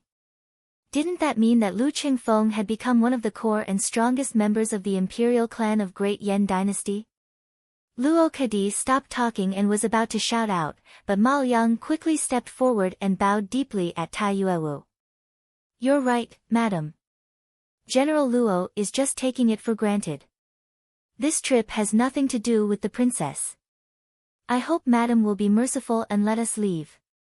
Tai Yuewu sighed lightly, stroked Lu Qingfeng's head tenderly and kindly, and said, "Why are you and my mother so strange? Why can't I come and see you if I have nothing to do? But, it makes sense, you've been wronged for the past few years." Looking at the severely wounded Luo Kadi with satisfaction, Tai Yuewu nodded her head slowly and said, "I won't argue with you about what happened this time. Go back and tell your master, Qingfeng is my son. If he wants to beat or scold him, it will be up to me. No one can use that groundless accusation to kill him." 3 deer pulled the flying coach and arrived at the outskirts of Little Meng City. They circled around the city wall and came in front of Luo Kadi and Mao Yang. Looking at the approaching army, the barbarian leader's face fell. A scarlet-red carpet flowed out from the coach like flowing water, stretching out in front of Tai Yuewu and coming in front of Luo Kadi. With a cold face, Tai Yuewu walked slowly on the soft carpet and came in front of Luo Kadi. With the corner of her eyes, she gazed at Luo Kadi and said, "Ridiculous. What right does Princess Yingchuan have to come to an agreement with us, the Lu family?" No matter how he looked at her, Tai Yuewu was Lu Qingfeng's younger sister, or even his niece. She didn't look like his biological mother at all. It could only be said that she had taken good care of herself, and Lu Qingfeng looked too mature and experienced. Wu Qi's heart started pounding violently.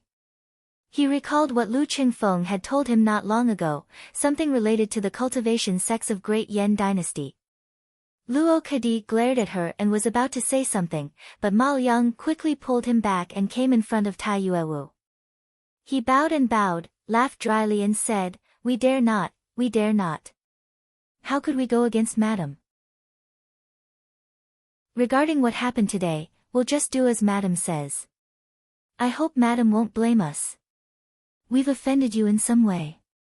For the sake of Her Highness and His Majesty, madam, please let us go." Tai Yuewu tilted her head up proudly and said in an indifferent tone, "How dare you go against me with just these MO machines? Luo Kadi, how dare you?" The blood-draining army was the strongest army in the border army of the Lu Kingdom. All the soldiers were elites who had gone through hundreds of battles. As the human army approached slowly, an intense murderous aura soared into the sky. Compared to them, the Yulin army, who lived a luxurious life in the Lu Kingdom, was stimulated by the murderous aura and broke out in cold sweat. Chapter 61. On the main road, a line of 12 flying coaches was speeding forward under the protection of several thousand cavalries. This was Lu Qingfeng and his men, who had set out overnight. All the coaches were of the same design, 8 feet wide and 50 feet long. The decorations on the coaches were luxurious and low profile, with a pale golden emblem of a 3-leaved pansy, indicating the identity of the number 1 family of the Lu Kingdom. Underneath the coaches, a formation inlaid with pale green energy stones was glowing brightly, and an invisible airflow was pushing the coaches 3 feet above the ground. Occasionally, some leaves would fall from the woods along the road, but when they were a few feet away from the coaches, they would be blown away by an invisible breeze. 8,000 mountain-crushing cavalries, 500 elite cavalries from the 3rd Battalion of Little Meng City Guards, 600 villagers of Meng Village, and the 2,000 hangers-ons that Lu Qingfeng had recruited in Little Meng City during these few days, this silent troop had more than 13,000 men. Half of the waning moon was hanging high in the sky, and the wind was very strong. Dark clouds would pass by the face of the moon from time to time, and the woods would be dark and bright at times, filling the air with a strange atmosphere. Dense dark fog kept gushing out from the woods on both sides of the road, but it was torn into pieces by the countless torches in the troop. In the third coach, Wu Qi was sitting cross-legged in the corner of the coach. The innate water serpent pearl was hovering 3 inches in front of his dantian, and a visible silvery green airflow with a pale blue glow was shooting out from the pearl, rushing into Wu Qi's dantian along with the sound of water ripples. Wu Qi's body was covered by a faint layer of water vapor, and a powerful internal energy was rolling around in the coach. Since he had obtained the innate water serpent pearl, Wu Qi had spent 12 hours every day absorbing the enormous energy and life essence from the pearl. Over the past 2 months, his cultivation had attempted to reach the peak of respiration tier of Xiantian realm 8 times. Then, he forcibly dispersed his cultivation base 8 times, and merged all the innate water energy he had cultivated into his meridians. His meridians had become tougher and stronger, and the innate water energy in his meridians had condensed into a sticky paste. When the innate water energy circulated in his meridians, even Wu Qi himself could hear the sound of a rushing waterfall. The scroll of stealing was broad and profound, mysterious and unfathomable. Although Wu Qi was still in the respiration tier of Xiantian realm, his innate energy had already reached the level of breath-condensing tier of Xiantian realm. Swallowing and spitting, Wu Qi once again absorbed a large amount of energy essence from the serpent pearl. After raising his innate energy to the pinnacle of the respiration tier for the 9th time, Wu Qi stopped his cultivation for the day. Currently, his body was still very fragile, and had not reached the level where he could freely devour the sun and the moon, as described in Scroll of Stealing. Therefore, he could not be too hasty in his daily cultivation, or else, it would cause irreversible damage to his corporeal body. Taking a deep breath, Wu Qi placed the serpent core into his storage pouch. Then, he jumped out of the curtains and looked outside. Zhao Qinzue, who was riding beside the flying car, immediately came over. "Sir, what's the matter?"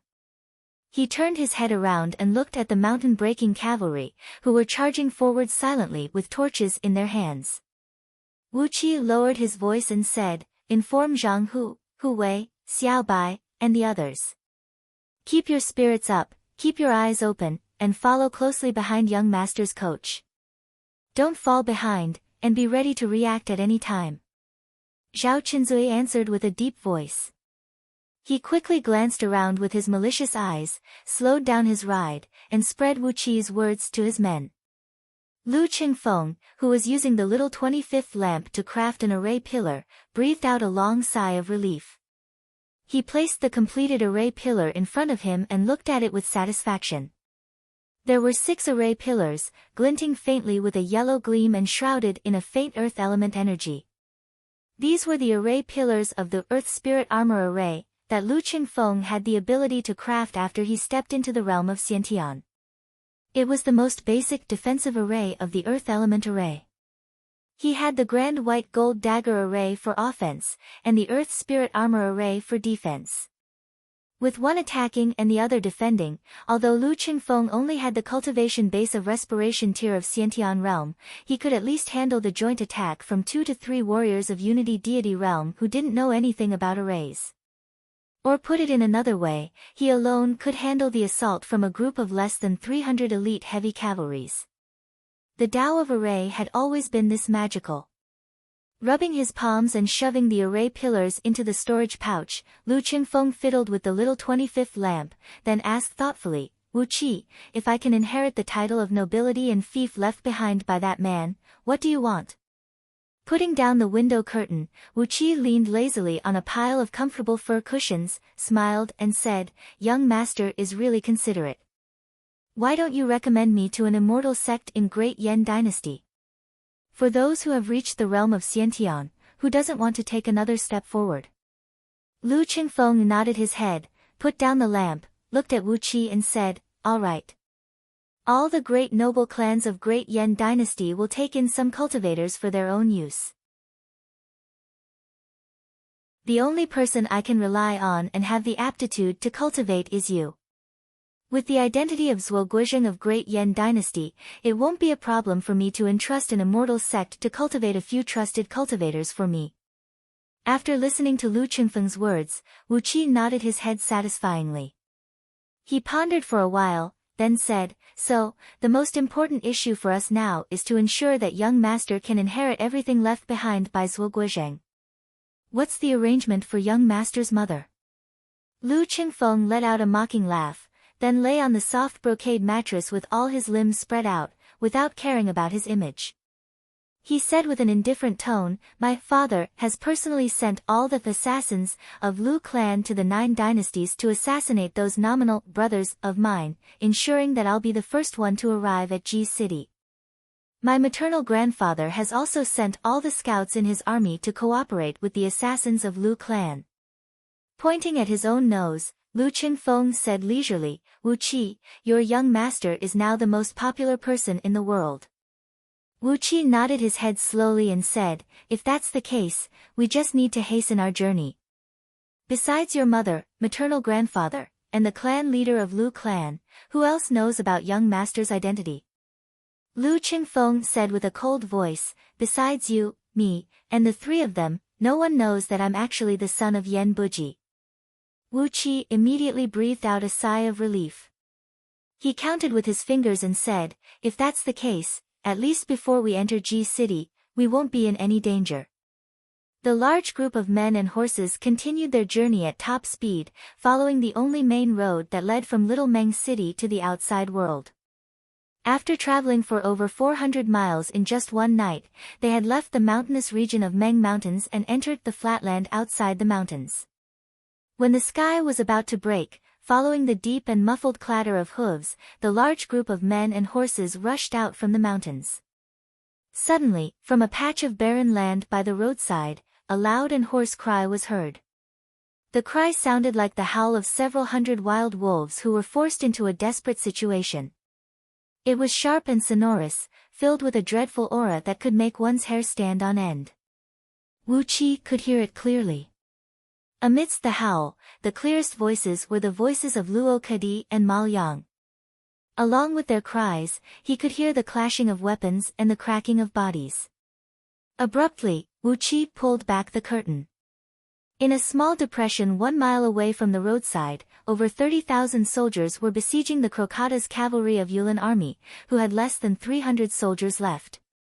The barren land by the roadside was densely covered with dead bodies. Among them, there were several thousand dead bodies of Yulin army and Crocatas, but most of them were dead barbarians clad in fine armors. Occasionally, there were a few dead bodies clad in light green armors, holding long spears in their hands. In that small depression, a large number of barbarian soldiers clad in the standard armor of Lu Kingdom were fighting fiercely with the Crocata's cavalry led by Luo Kadi and Ma Yang. These barbarian soldiers, whose faces were densely covered with all kinds of embroidery and had a ferocious appearance, were letting out strange cries while waving their weapons and charging forward. Even though Luo Kadi and Ma Yang had inflicted a great number of casualties on them, they still refused to retreat. Behind these barbarian soldiers were over 3,000 cavalrymen, riding on slender green beasts. They were clad in light green armors, holding light green long spears in their hands, and had a 6 feet long specially made longbow strapped to their back. The Crocata's cavalry howled crazily, their bodies bathed in blood as they fought fiercely with the barbarian soldiers. Each Crocata's cavalry could kill an enemy a few times more than them, but the number of barbarian soldiers here was at least 100 times more than theirs. They were like a small boat floating in the middle of a vast ocean, constantly being slapped by the huge waves. Every time the waves slapped, a few Crocata's cavalry would be torn into pieces by the barbarians. Suddenly, the army halted on the main road. A flying coach stopped right next to Lu Qingfeng's coach. Tai Yuewu lifted up the curtain and gestured at Wu Qi. Wu Qi gave Lu Qingfeng a kick. Only then did Lu Qingfeng crawl up from the ground, poking his head out from the window lazily. "For the sake of you, your maternal grandfather has deployed the most elite troop of the 3 Mountains province, the Green Wind Cavalry, to cooperate with the soldiers of Brotherhood of Mountains clan to annihilate the Crocata's cavalry." Wu Qi's heart twitched. He turned to look at Lu Qingfeng and Yi Yan. Marquis Yuanyang was the one who colluded with the strongest clan in Meng Mountains in the Lu Kingdom? If that was the case, what was the intention of Tai Yuewu and the others when they sent Lu Qingfeng to Little Meng City? Lu Qingfeng's face twitched as well. But very soon, he put on a filial and humble smile. Tai Yuewu yawned lazily and said in a leisurely manner, "This is for your own good. You have to remember what your maternal grandfather has done for you. If you let Luo Kedi and his men return to the capital, with the cunning of Princess Ying Chuan and the others, it is not difficult for them to figure out your identity. Therefore, it is better for them to die here." Lu Qingfeng gazed deeply at Tai Yuewu, then he cried out in a deep voice, "We could have killed them outside of Little Meng City, why do we have to do it here?" Tai Yuewu twisted her lips and giggled, "My good boy, your mother loves to see the expression of those people when they are feeling proud of themselves, but when they suddenly find themselves in a desperate situation. Look, Luo Kedi and Mal Yang, aren't they very angry and in despair now?" Lu Qingfeng didn't say anything. On the other hand, Wu Qi felt a chill in his heart. The mentality of Tai Yuewu was almost a pervert. He quickly gave Tai Yuewu a glance. This was a woman with a twisted mentality. The troubles that Lu Qingfeng would face in the future would not be limited to what was happening now. She would try her best to control Lu Qingfeng in her hand, and let Lu Qingfeng use the power he possessed in the future to serve the ambition of her and her clan. Perhaps, he should find a way to kill Tai Yuewu in advance. However, she was, after all, Lu Qingfeng's mother. As for Lu Qingfeng, no matter what, he was his friend now. Killing his friend's mother for the sake of his friend and his own benefits? Suddenly, Wu Qi's heart felt heavy, and a sense of guilt came over him out of nowhere. Tai Yuewu giggled, then lightly clapped her hands. Led by 4 Xiantian sinecures of Lu family, 1,000 mountain-crushing cavalry launched an assault towards the Crocata's cavalry led by Luo Kedi and Mal Yang.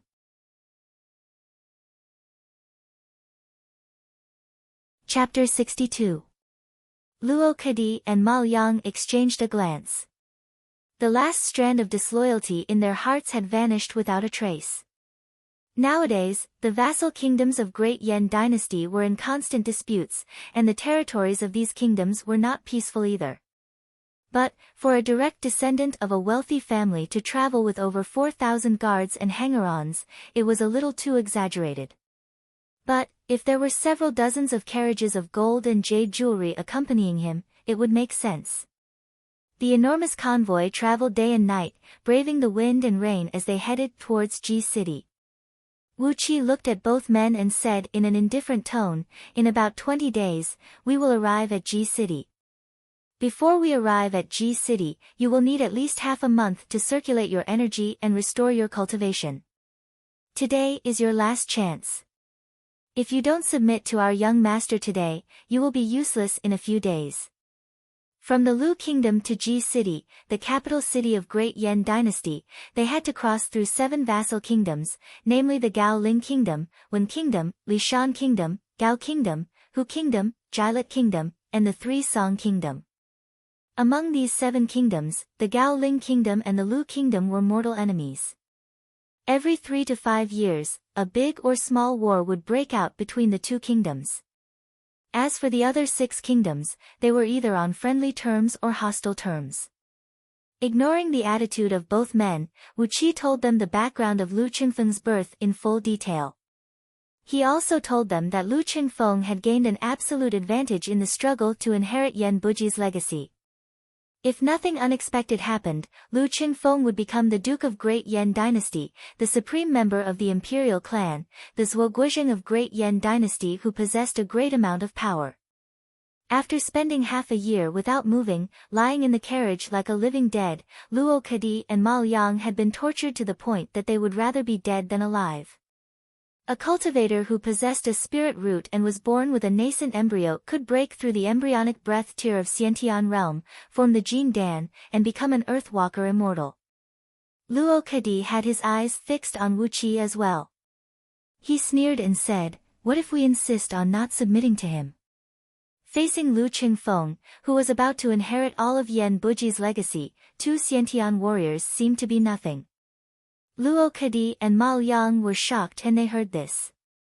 They stared at Wu Qi as if they had just seen a ghost, and couldn't react for a while. The title of lady conferred by Great Yan Dynasty was 10,000 times more honorable than the title given to her by the Emperor of Lu Kingdom. Rof City. That was a small city with a population of less than 50,000 in Rof Kingdom. In Great Yan Dynasty, a top-notch madam would have at least several dozens of big cities as her fief. Wu Qi came next to the two men and sat down cross-legged. Then, he helped them up and let them lean against the soft cushion.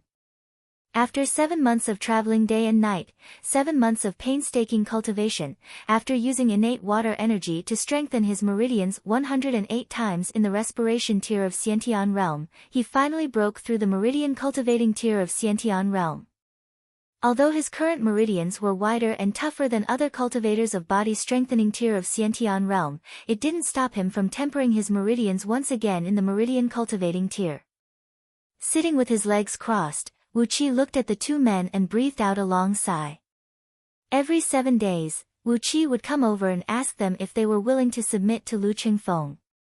But, their answer was always the same, cursing and scolding, never showing any respect to Wu Qi.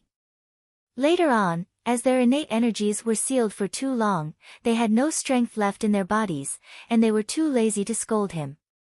Every time Wu Qi came, they would just snort weakly and ignore Wu Qi. The scroll of stealing was a cultivation technique that was completely different from the orthodox cultivation technique. Gao Ling Kingdom, Wen Kingdom, Lishan Kingdom, and all the other vassal kingdoms were left behind. Apart from being blackmailed by some officials along the way in Gao Ling Kingdom, which cost them quite a sum of money to pay for the journey, when they passed through other vassal kingdoms, they did not encounter any difficulties. The difference between a warrior and a cultivator was like the difference between bronze and gold, or the difference between a mortal and an immortal. Both men were calculating all the possible changes that could happen in the future. However, Wu Qi was not interested in these calculations. He sprung up, and with just a few leaps, he had arrived at a flying coach at the back of the fleet. Wu Qi gave both men an appraising glance for a long while, and finally, a smile emerged on his face. According to the clan rule of Great Yan Dynasty, once Lu Qingfeng inherited Yan Buji's legacy, she would also be conferred a title by Great Yan Dynasty. Although she was already married, it wouldn't stop her from becoming a true top-notch lady of Great Yan Dynasty. Her son was a Duke of Great Yan Dynasty, and thus, the title of lady conferred to her would not be any lower than that of a duke. Perhaps, her title would be comparable to that of a king. Wu Qi said straightforwardly, with the current overall strength of our young master, we can't guarantee his future benefits. If both of you are willing to submit to our young master, glory, splendor, wealth, and honor will be yours. If not, I'll cripple your cultivation base right now. Once Lu family replaces the Lu Kingdom's royal family, it will be inevitable that your entire clan will be wiped out. These two men were Luo Kadi and Ma Liang. Great Yan Dynasty, the Great Yan Dynasty that was established over 2,000 years ago. Its emperor was called Yan Dan, and it had a group of famous ministers, whose names were Jing Ku, Gao Jianli, and Qin Wuyang. As a warrior, without any spirit root, his cultivation base was at most embryonic breath tier of Xiantian realm. Even without entering the coach, Wu Qi could sense the wild ambition that was emanating from Tai Yuewu's body. Perhaps, when Lu Qingfeng inherited everything left behind by Yan Buji, the Lu Kingdom would have to change its name to Lu Kingdom. 7 months later, when the mounts of the cavalrymen had become much thinner, and the once strong and sturdy mounts had become so skinny that they could be burned as firewood, the company finally left the Three-Song Kingdom and entered the territory of Great Yan Dynasty. From here, there was an official road, passing through 13 provinces and 378 cities. After traveling for over 33,500 miles, they would arrive at the capital city of Great Yan Dynasty, Ji City. If you don't submit, I'll cripple your cultivation base, and let you witness how your entire clan is killed with your own eyes. Tai Yuewu lowered her head and squeezed into the coach. Then, she let out a joyful laugh and said, Qing Feng, among those competitors of yours, there are only 3 of them left now. All the others have been killed. Now, they are still half a month away from the territory of Great Yan Dynasty.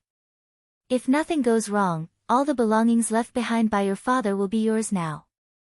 Over 7 months ago, Tai Yuewu had commanded the mountain-shattering cavalry to wipe out their army. For Xiantian sinecures from Lu clan had besieged both of them, severely wounded them, and captured them alive. Under the request of Wu Qi, both of them had their Dantian's energies sealed, and were confined in the coach. They had been traveling with the company for over 7 months. After a long while, Ma Liang said with a dry voice, since we are going to submit to young Master Lu as our hanger-on, are we really going to meet him like this? Fearing that Lu Qingfeng's identity would be discovered by the people from the vassal kingdoms along the way, after they left the territory of Lu Kingdom and entered the territory of Gao Ling Kingdom, the company that escorted Lu Qingfeng had changed their outfits. The fine armors used by the military were replaced by the armors used by the wealthy commoners, and all the mounts and weapons were changed accordingly. Even the emblem on the 12 flying coaches had been changed to the emblem of a wealthy clan in Lu Kingdom, the clan that specialized in the ironware business, the Tao clan. A few burly men from Meng village who were sitting cross-legged in the corner of the coach smiled and nodded their heads. They rose and walked out from the coach, standing behind the coachman. Wu Qi rose to his feet and glanced at the vast and boundless land around him.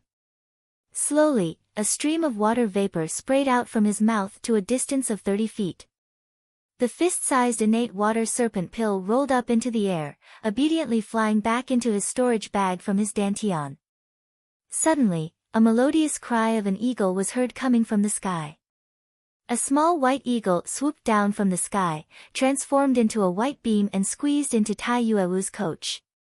After a while, Tai Yuewu suddenly walked out from the coach with a loud laugh.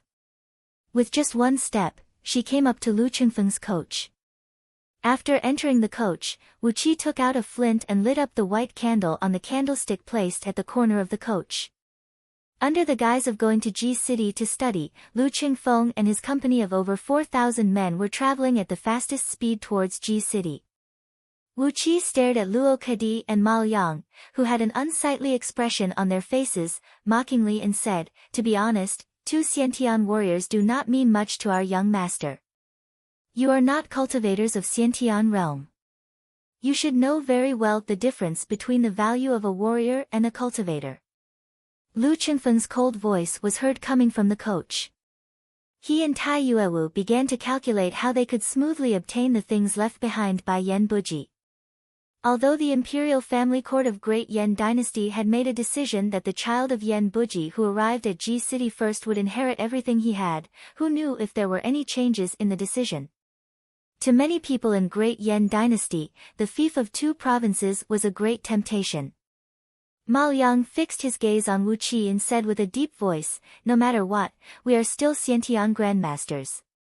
With the speed of the convoy, they would arrive at Ji City in 20 days if they traveled day and night. If not because those wagons loaded with gold and jade jewelry had slowed down the convoy, they could have arrived at their destination a few days earlier. Our young master needs both of you to join him. Sitting on the roof of the flying vehicle, Wu Qi had been holding his breath for 7 months, and his internal organs were burning with anger, while his 7 apertures were about to burst into flames. He stared blankly at the vast flatland that stretched as far as the eyes could see. This was the territory of Great Yan Dynasty, the territory of Great Yan Dynasty built by Crown Prince Dan, Jing Ke, Gao Jianli, Qin Wuyang, and a few other hanger-ons. Wu Qi had no idea if this Crown Prince Dan was the same person he knew, and he had no idea if Jing Ke, Gao Jianli, and Qin Wuyang were the people he had read about in the history books. But, the world was so vast, how could there be such a coincidence? Luo Kedi and Ma Liang, who had a messy beard, a haggard face, and a pair of bulging eyes that made them look big and bright, stared fixedly at Wu Qi. Luo Kedi laughed with a hoarse voice and said, Wu Qi, are you trying to persuade us again? Hee, we will never betray the Marquis. Even if we have to die, we will never submit to Lu Qingfeng. Asking us to be his hanger-ons? Impossible. Wu Qi shook his head and said, so what? You have lost too badly, and you have no right to consider the issue of face. Tai Yuewu's laughter was filled with endless complacency. The window of the coach was blocked by a thick blanket, and one couldn't even see their own fingers in the coach. The dim light lit up, and the two men lying in the middle of the carriage suddenly grunted softly. Their bodies moved unnaturally a few times, and their eyes were stimulated by the light. They hurriedly blinked their eyes. Wu Qi waved his hand lightly and coughed under his breath.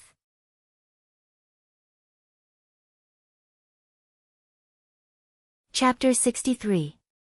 After traveling for 19 days in the territory of Great Yan Dynasty, Wu Qi and his company finally arrived at Ji City. Ji City was the capital city of Great Yan Dynasty. Over the past 2,000 years, it had gone through 15 times of expansion. During each expansion, the original city wall would be strengthened, and another city wall would be built a few miles away from the original city wall, enclosing a larger area of the city. Therefore, from the outermost city wall to the innermost palace wall, Ji City had a total of 17 layers of high walls. 30 years ago, Ji City had just gone through its latest expansion. The newest layer of city wall measured 180 miles in both width and length. Amidst the thin morning mist, the tall city wall looked like a sleeping dragon, lying quietly on this boundless flatland. Each layer of the city wall was 150 feet tall and 100 feet thick. It was entirely constructed with the extremely sturdy black glowing rock. Between the rocks, a solution of 5 metals was poured, making the city wall even more indestructible. On the surface of this black glowing rock, which was twice as sturdy as a diamond, there were also many runes of earth element engraved on it, constantly extracting the natural energies from the underground energy veins to strengthen the city wall. From time to time, the city wall would emit a pale yellow gleam, making it look very frightening. On top of the city wall, there was an archer tower that stood 1,000 feet tall every 2 miles. The archer tower measured 100 feet in both width and length, and had a total of 9 floors. A great number of MO machines and ballistae were deployed on top of them, giving them a frightening lethality. Inside the city wall, there were countless hiding holes and tunnels. One could even see with naked eyes, peepholes, holes for spears, and holes for arrows. Looking at these pitch-black holes would send a chill down one's spine. As the army approached the city wall of Ji City, Wu Qi could feel his heart beating faster and faster. His blood was rushing and flowing in his veins, making him feel dizzy. Instinctively, he felt that something would happen in this huge capital city, something that would have a great impact on him, or even the entire Great Yan Dynasty. Taking a deep breath, Wu Qi pointed his finger at a wooden talisman hanging on his waist.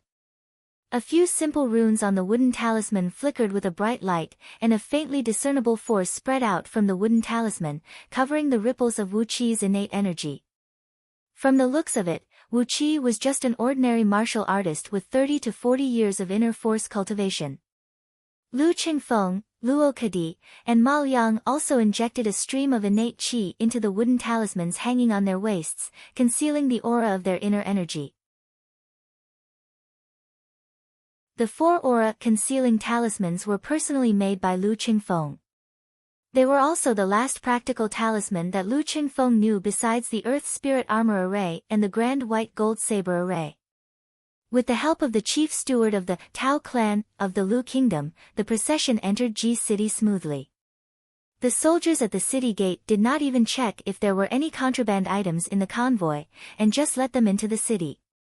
Ji City was the heartland of Great Yan Dynasty, and several 100,000 soldiers were stationed here all year round.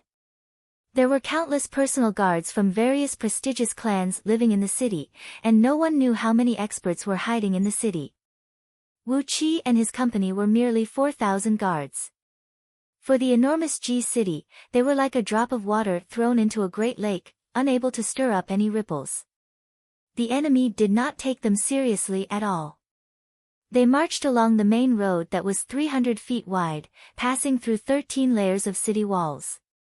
After that, Wu Qi and his company could no longer move forward. As they walked further into the city, the people who lived in the heart of the city were all the nobles of Great Yan Dynasty, who came from the vassal kingdoms under Great Yan Dynasty. A direct descendant of an ordinary wealthy merchant had no right to enter the heart of the city.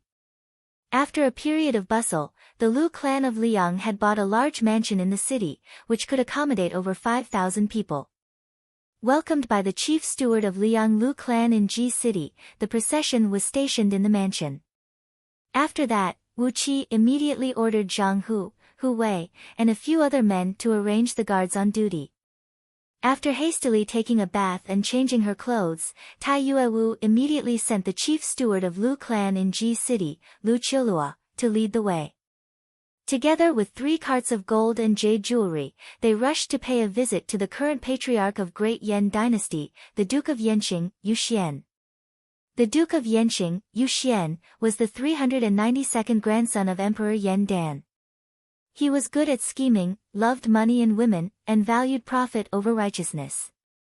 He held the great power of Great Yan Dynasty's imperial family court, and was responsible for supervising the birth, aging, sickness, and death of all the princes and grandsons of Great Yan Dynasty, the punishment and rewards, and the change of titles of nobility. If she wanted Lu Qingfeng to smoothly inherit Yan Buji's title of nobility, fief, and all the official positions, she would have to bribe Yu Xian. Wu Qi and his company entered the city early in the morning. It took them a long time to get to the city, and when everyone finally settled down, it was already past noon. When Tai Yuewu took a bath and changed her clothes, checked the 3 carts of gold and jade jewelry, and paid a visit to Yu Xian, it was already close to evening. It was an urgent matter, and the longer she delayed, the more variables would appear. Therefore, even though Tai Yuewu knew it was not proper to pay a visit to a Duke of Great Yan Dynasty in such an abrupt manner, she couldn't care less about it. There was no news from Tai Yuewu ever since she left.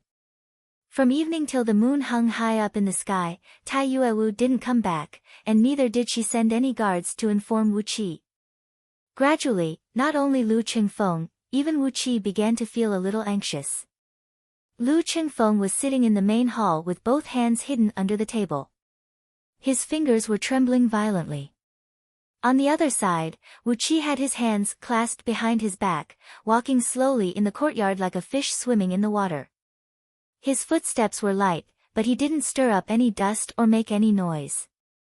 Sometimes, he would raise his head and look at the sky, and sometimes, he would turn his head and look at Lu Qingfeng. His brows were tightly knitted together. After waiting for another hour, Wu Qi also felt something was wrong. He stomped his feet heavily and said with a deep voice, "Apart from Lu Qilua, who else knows where the imperial family court is?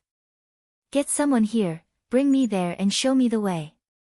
Lu Qingfeng jumped to his feet, shook his head and said, "You can't do that, you can't do that. This place can't be compared with Little Meng City. There are countless formidable warriors in Ji City, and there are more than 100,000 soldiers patrolling at night. Rumor has it that there are real cultivators patrolling at night in the inner city. You can't go out there." Wu Qi stomped his feet again, then with a deep voice, he cried out, "So, where did they go? No matter what the result is, they should at least give me a reply, right?" While both men were having a discussion, Zhang Hu suddenly came into the courtyard in a hurry. He bowed at Lu Qingfeng and said hastily, "Young master, brother Wu Qi, a few servants from the imperial family court have brought Madame Seal here. They want to invite young master to the imperial family court in secret for a discussion." Lu Qingfeng was overjoyed. He quickly pulled Wu Qi and walked out of the courtyard. Wu Qi hastily turned his head and greeted them. Luo Kadi and Ma Liang exchanged a glance, then quickly followed behind them. Outside the main hall of the first courtyard of the mansion, a few men clad in black cloaks with their faces covered were standing quietly under the eaves. Upon hearing the footsteps of Wu Qi and his men, the few men quickly turned around and handed over a thumb-sized, dark red jade seal to Wu Qi. "Are you young Master Qingfeng? Following the order from my master, we're here to invite young master to the mansion for a secret discussion." Together with the seal, there was also a token made from gold, silver, copper, iron, and tin. The palm-sized token was fully engraved with patterns of wind and clouds. Amidst the wind and clouds, a green bird was seen flying high up in the sky. On the back of the token, a small character, Ji, was engraved in the middle of a bright sun. Lu Qingfeng took over the seal and gave it a quick examination. It was indeed the personal seal of Tai Yuewu. Meanwhile, Wu Qi took over the token. Although it did not look big, it was very heavy. He gave it a thorough examination, and sure enough, the words Great Yan Dynasty's Imperial Grandmaster, Yu Xian, were engraved on the edge of the token. Weighing the token in his hand, Wu Qi asked, "Why didn't one of the personal guards of the madam come with you?" The man answered with an indifferent tone, "Do you think anyone can walk freely in Ji City during the night? One more person, one more trouble." He sneered, then continued with an arrogant tone, "Even for you, when we enter the inner city later, you will have to hide in the coach. Don't make any noise, and don't move. If you cause any trouble, don't blame us for not doing anything. Young Master Qingfeng, don't forget your current identity, you're still the eldest young master of Lianglu clan." Lu Qingfeng snorted lightly, then he turned to look at Wu Qi. Wu Qi narrowed his eyes and said with a low voice, "Our young master will need to bring a few personal guards with him." The man in black gave Wu Qi and the others a glance, then said with an indifferent tone, "Apart from young Master Qingfeng, it would be best if there are no more than 4 personal guards. The coach we brought here is too small, and we can't fit too many people." Wu Qi pointed at himself, Luo Kadi, and Ma Liang, then said with an indifferent tone, "Just the 3 of us will serve our young master." The few men in black nodded their heads at Chi-Chi. Without saying anything more, they pulled the cloaks that covered their faces, spun, and walked out of the mansion. In the shadow outside the mansion, a small double-wheeled coach painted with black paint was waiting for them. Wu Qi and company boarded the coach. A few men in black surrounded the coach, and the wheels rattled as they drove toward the inner city. Along the way, there were patrols of soldiers passing by, but when they saw a light green lantern hanging on the shaft of the coach, they pretended they didn't see the coach and let them pass. The few men in black did have a great authority, as all the city gates of Ji City had been locked at this moment. Without alerting anyone, they opened 2 small side doors on the city wall and went straight into the inner city. The streets in the inner city of Ji City were still the same as they were 2,000 years ago. The widest street was no more than 30 feet. Both sides of the street were occupied by the princes and nobles of Great Yan Dynasty. The walls were over 100 feet tall, which made the street look even narrower. The few men in black drove the coach to take a detour, and finally turned into a remote alley. The coach stopped abruptly. Wu Qi, who had been observing the surroundings through a slit in the window, was startled. It was completely dark here, and there wasn't even a door. How could this be the imperial family court? Hastily, he asked in a low voice, "My friends, where is this place?" The few men in black laughed at Chi-Chi, then suddenly spun and leaped into the darkness. Wu Qi was startled. He let out a loud cry and kicked the door of the coach. A muffled sound rang out, and the door shattered into countless debris. Wu Qi sprung out from the coach. Amidst the darkness, several dozens of strong gusts approached soundlessly. In just a blink of an eye, they had arrived next to Wu Qi and enveloped his entire body. More strong gusts came assaulting the coach. The harsh cold air made Lu Qingfeng and the other 2 men in the coach break out in cold sweat.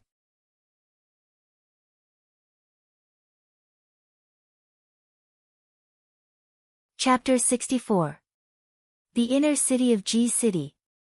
On the east side of the imperial palace of Great Yan Dynasty, there was a courtyard that occupied an area of over 1,500 acres. The garden behind the courtyard had a small hill and flowing water, a dense forest, and a garden with palaces and pavilions. It looked luxurious and luxurious. However, the three-layered courtyard in front of the courtyard was simple and unadorned. All the houses were constructed with huge trees and rocks, and there were no decorations on the exterior of the houses. Patches of moss could be seen everywhere in this three-layered courtyard, which made the houses look very old and ancient, and gave them a gloomy and ancient feeling. Tai Yuewu was sitting in a hall in the front courtyard, tasting a bowl of tea that looked no different from boiled water. The quality of the tea was very poor. It was coarse, dry, and came with a strong bitter taste. If not for Lu Qiulua leading the way, Tai Yuewu would never believe that this was the mansion of Great Yan Dynasty's Imperial Grandmaster, Duke Yanqing, Yu Xian. She would have thought that this was the residence of some peddler. The hall was about 100 feet wide, and it was spacious and tall. However, there were not many furnishings in the hall. Apart from a piece of worn-out red carpet on the floor, bronze candlesticks placed at the four corners of the hall, and a few broken tables with their paint peeling off, there was nothing else in the hall. The floor of the hall was uneven. When Tai Yuewu entered the hall, she saw 2 mushrooms growing on top of the rotten threshold. Although there were 4 large bronze candlesticks in the hall, each of them was lit with only 3 white candlesticks the size of a little finger. The hall was so spacious, yet there were only so many candles, and the light was really dim. Tai Yuewu stretched out her hand, but she could barely see her own fingers. Coupled with the patches of moss in the courtyard, the broken furnishings, and the 2 mushrooms growing on the threshold, how could this still be the mansion of a Duke of Great Yan Dynasty? Obviously, it was a haunted mansion that had not been inhabited by anyone for several hundred years, and had been haunted by ghosts for over 100 years. A few serving ladies were standing in the hall, looking weak and feeble, skinny like a reed, with potholes all over their bodies, and staring blankly like zombies. It made the hall look no different from a haunted mansion. The clothes worn by these few serving ladies were made from coarse linen. Not only were they not washed properly, there were many patches on their sleeves. While frowning, Tai Yuewu gave these few serving girls a few more glances, twitched her mouth, picked up the teacup, and poured a few mouthfuls of bitter tea into her mouth. How did Yu Xian Mansion manage to find these few maidservants? This world's spirit qi was extremely abundant, and there were a lot of beautiful girls in this world. On the contrary, it was very difficult to find a few ugly girls. Yu Xian's butler must have put in a lot of effort to find these maids who looked like moldy potatoes. Tai Yuewu sighed inwardly and shook her head lightly. As soon as she entered the city, she immediately took a bath and changed her clothes before rushing to Yu Xian Mansion. This kind of behavior was not in accordance with etiquette, but in a hurry, she couldn't care less. She successfully entered Yu Xian's mansion and was brought to this hall by the butler to wait for Yu Xian's audience. However, from dusk until the moon hung high in the sky, Yu Xian did not show up. Not even a single person of status came out to give her an explanation. In her sleeve, Tai Yuewu clenched her fists tightly. In the Lu Kingdom, who dared to neglect her like this? However, this was the Great Yan Dynasty, the suzerain of over 100 vassal kingdoms under the heaven. Furthermore, Yu Xian was the man who held the power in the imperial family court of Great Yan Dynasty, and he had the important power to supervise all the kingdoms under the heaven. Putting aside the fact that Tai Yuewu was left hanging here, even if he did something more outrageous, she could only endure it obediently. Tai Yuewu breathed out a silent sigh, picked up the teacup, and gulped down all the tea in it. A serving lady with an ugly appearance, with a thumb-sized black sarcoma growing on her chin, came up to Tai Yuewu with a silly smile on her face. She grabbed the teapot and poured Tai Yuewu a cup of tea that had turned white. The action of this serving lady was crude and reckless, causing the tea to splash out from the teapot and stain Tai Yuewu's skirt. Tai Yuewu resisted the urge to slap this serving lady to death, gave her a charming smile, nodded her head lightly at the serving lady and said, "Thank you for your hard work, young lady." The serving lady giggled a few times at Tai Yuewu, then picked up the teapot and walked back to her original spot. She stood there with a blank expression like a wooden statue. Tai Yuewu lowered her head and rolled her eyes without anyone noticing. Looking at the water stain that was slowly spreading on her exquisite and expensive palace dress, all the muscles in her body tightened. Her fingers were clenched tightly into fists under her sleeves, and with great effort, she managed to restrain the evil intention in her heart. The front courtyard of the imperial family court was old and dilapidated, looking like a haunted house, but the back courtyard was a luxurious garden. Behind an abode constructed with golden cassia wood, there was a large pool that was excavated in the open air. The bottom of the pool was carved out using mutton fat jade, and the surface of the pool was densely inlaid with several thousands of gemstones of various colors. A tall and skinny old man was seen sprinting on top of a fair and delicate body with all his strength. The sweet moaning of the old man drifted far away with the wind, making one's heart itch. An old man with a fair face and no facial hair, tender skin, and a face that looked like a peeled egg, was standing at the edge of the pool with a big smile on his face, staring at the skinny old man without blinking. After a full half an hour, the skinny old man finally let out a long sigh of satisfaction. His body trembled a few times, then he slowly straightened his back from the soft and delicate body. The old man rubbed the fair and delicate body with all his strength. Although skinny, he had a beautiful face that looked like an immortal.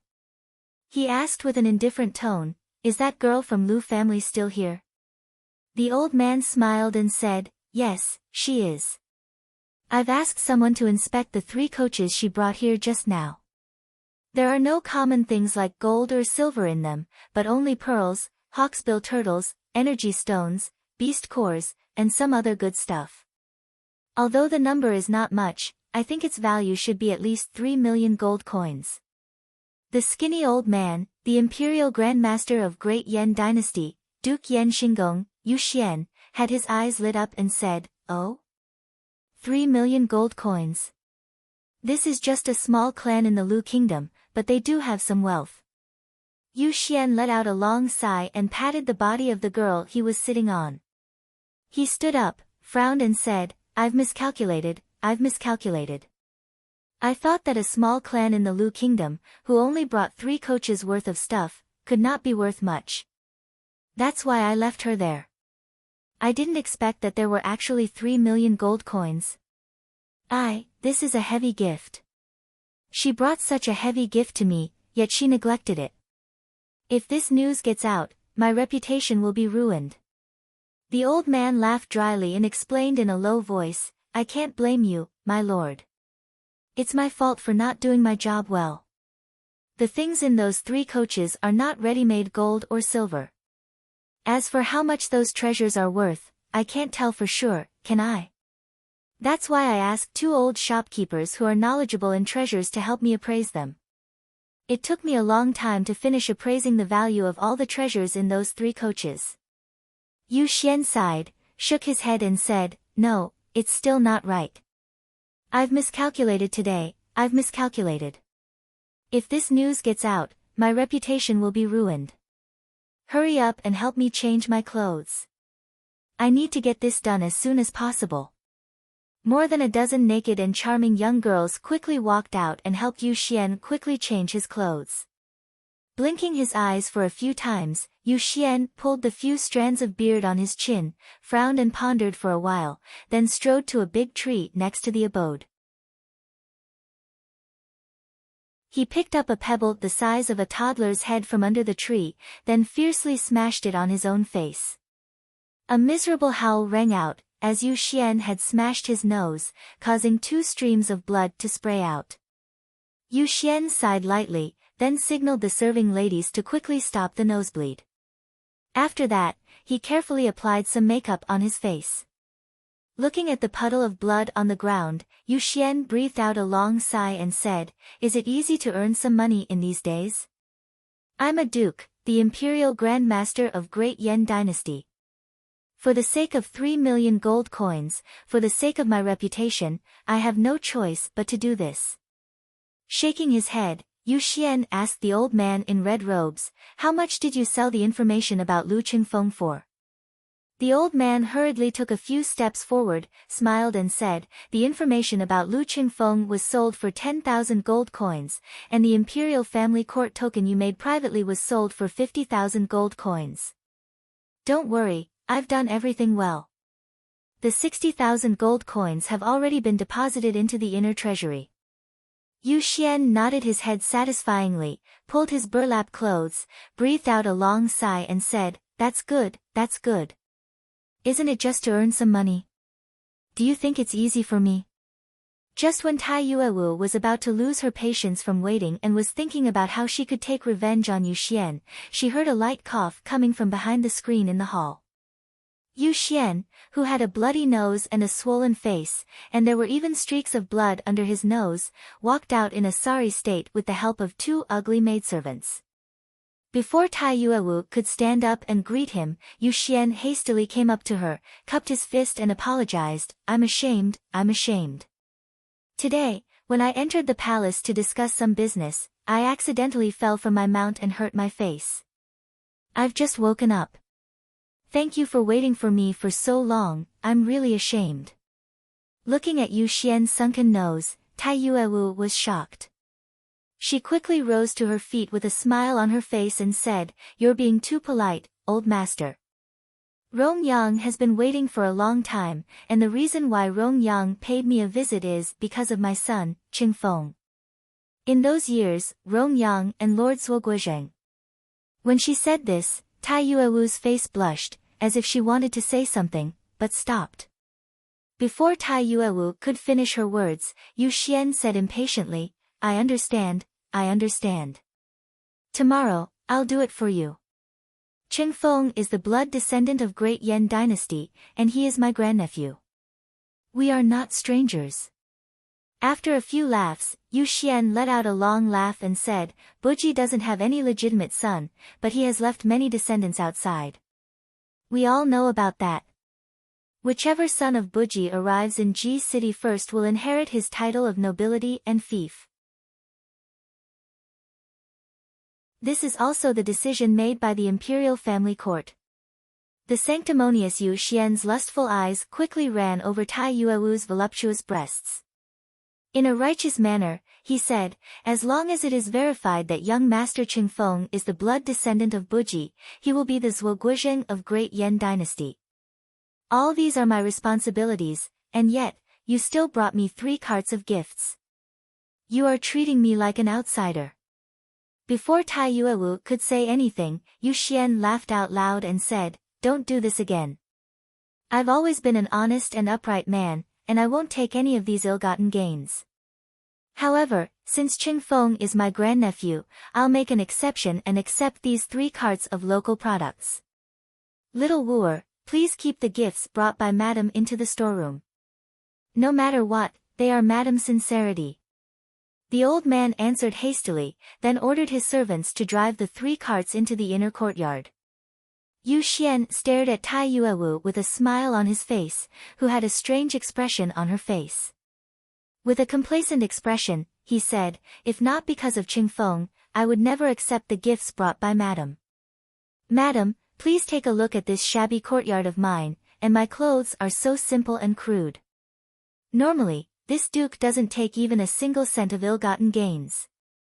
A strong wind blew across, causing the lamps in the hall to sway and extinguish. Yu Xian's coarse linen robe was blown up by the strong wind, revealing the luxurious underwear he was wearing, which was made from 1,000-year-old ice silk, and a few buttons made from top-grade gemstones on his underwear. The quiet night of Ji City was suddenly broken by a loud noise.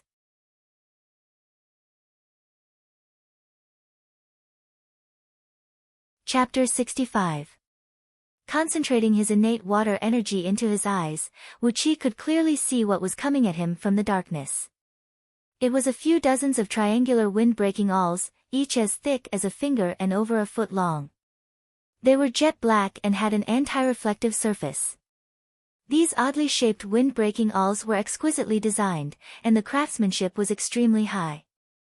They were shot out with a powerful mechanism at an extremely fast speed and did not make any sound while flying. If not for the fact that he had already entered the Xiantian realm and gained a preliminary divine sense, Wu Qi would not have been able to sense these things approaching him. He let out a breath and released his innate water energy from his body. A layer of flexible and dense gang energy covered his entire body. After that, Wu Qi thrust out 2 palms and greeted the few wind-breaking owls that were less than 10 feet away from him. Activating the hand of Web, an invisible whirlpool of air swept out, and a strange whistling sound of wind immediately rang out in the air. The sound of ripping cloth was heard. The 2 whirlpools that Wu Qi thrust out were easily pierced through by the wind-breaking owls, and the 10 feet protective gang energy that he had released outside his body was also easily broken by the wind-breaking owls. Not only that, the wind-breaking owls went against Wu Qi's gang energy, increasing its speed by 30% and shooting down like a bolt of lightning. These things could break gang energy. A blue light swirled in Wu Qi's eyes, and he suddenly saw the tiny talisman engraved on the surface of the wind-breaking owls. They were called wind-breaking talismans. These talismans were originally used on magical treasures like flying swords, specifically used to break the natural gang energy at high altitudes and increase the flying speed of flying swords. Surprisingly, they also had a miraculous effect when used on a warrior's gang energy. He also saw a faintly discernible black light at the tip of these wind-breaking awls. The sharpest tip of these wind-breaking awls was actually forged with a rare material called nether wind iron. This kind of millennium dark iron was a unique metal that could only be produced after absorbing the nether energy from underground for 100 years. It was also specialized in breaking gang energy of warriors. Wu Qi let out a strange cry. He did not dare to fight head-on. Holding his head with both hands, his body shrunk abruptly, turning into a meatball less than 2 feet in size. Then, he rolled and rolled on the ground, leaving a gust of wind behind him. Followed by a series of sizzling noises, tens of wind-breaking awls stuck close to Wu Qi's body and pierced into the ground, leaving tens of bottomless holes on the ground. After a series of messy flips, Wu Qi rushed to the side of the carriage where Lu Qingfeng and the other 2 were. He kicked the carriage towards the entrance of the alleyway. An enormous amount of Zhenqi burst out, pushing the heavy carriage back for over 100 feet. Nearly 100 wind-breaking awls rained down in a messy manner, creating a large area of densely packed small holes on the ground. A loud boom rang out, and the carriage exploded. Lu Qingfeng, Luo Kadi, and Ma Liang dashed out from the shattered carriage. As experienced as Luo Kadi and Ma Liang were, when they dashed out from the carriage, they immediately stuck close to the walls on both sides. On the other hand, Lu Qingfeng leaped into the air in an awe-inspiring manner. With a trembling voice, he cried out, "Who is the thief that dares to stab me in the back?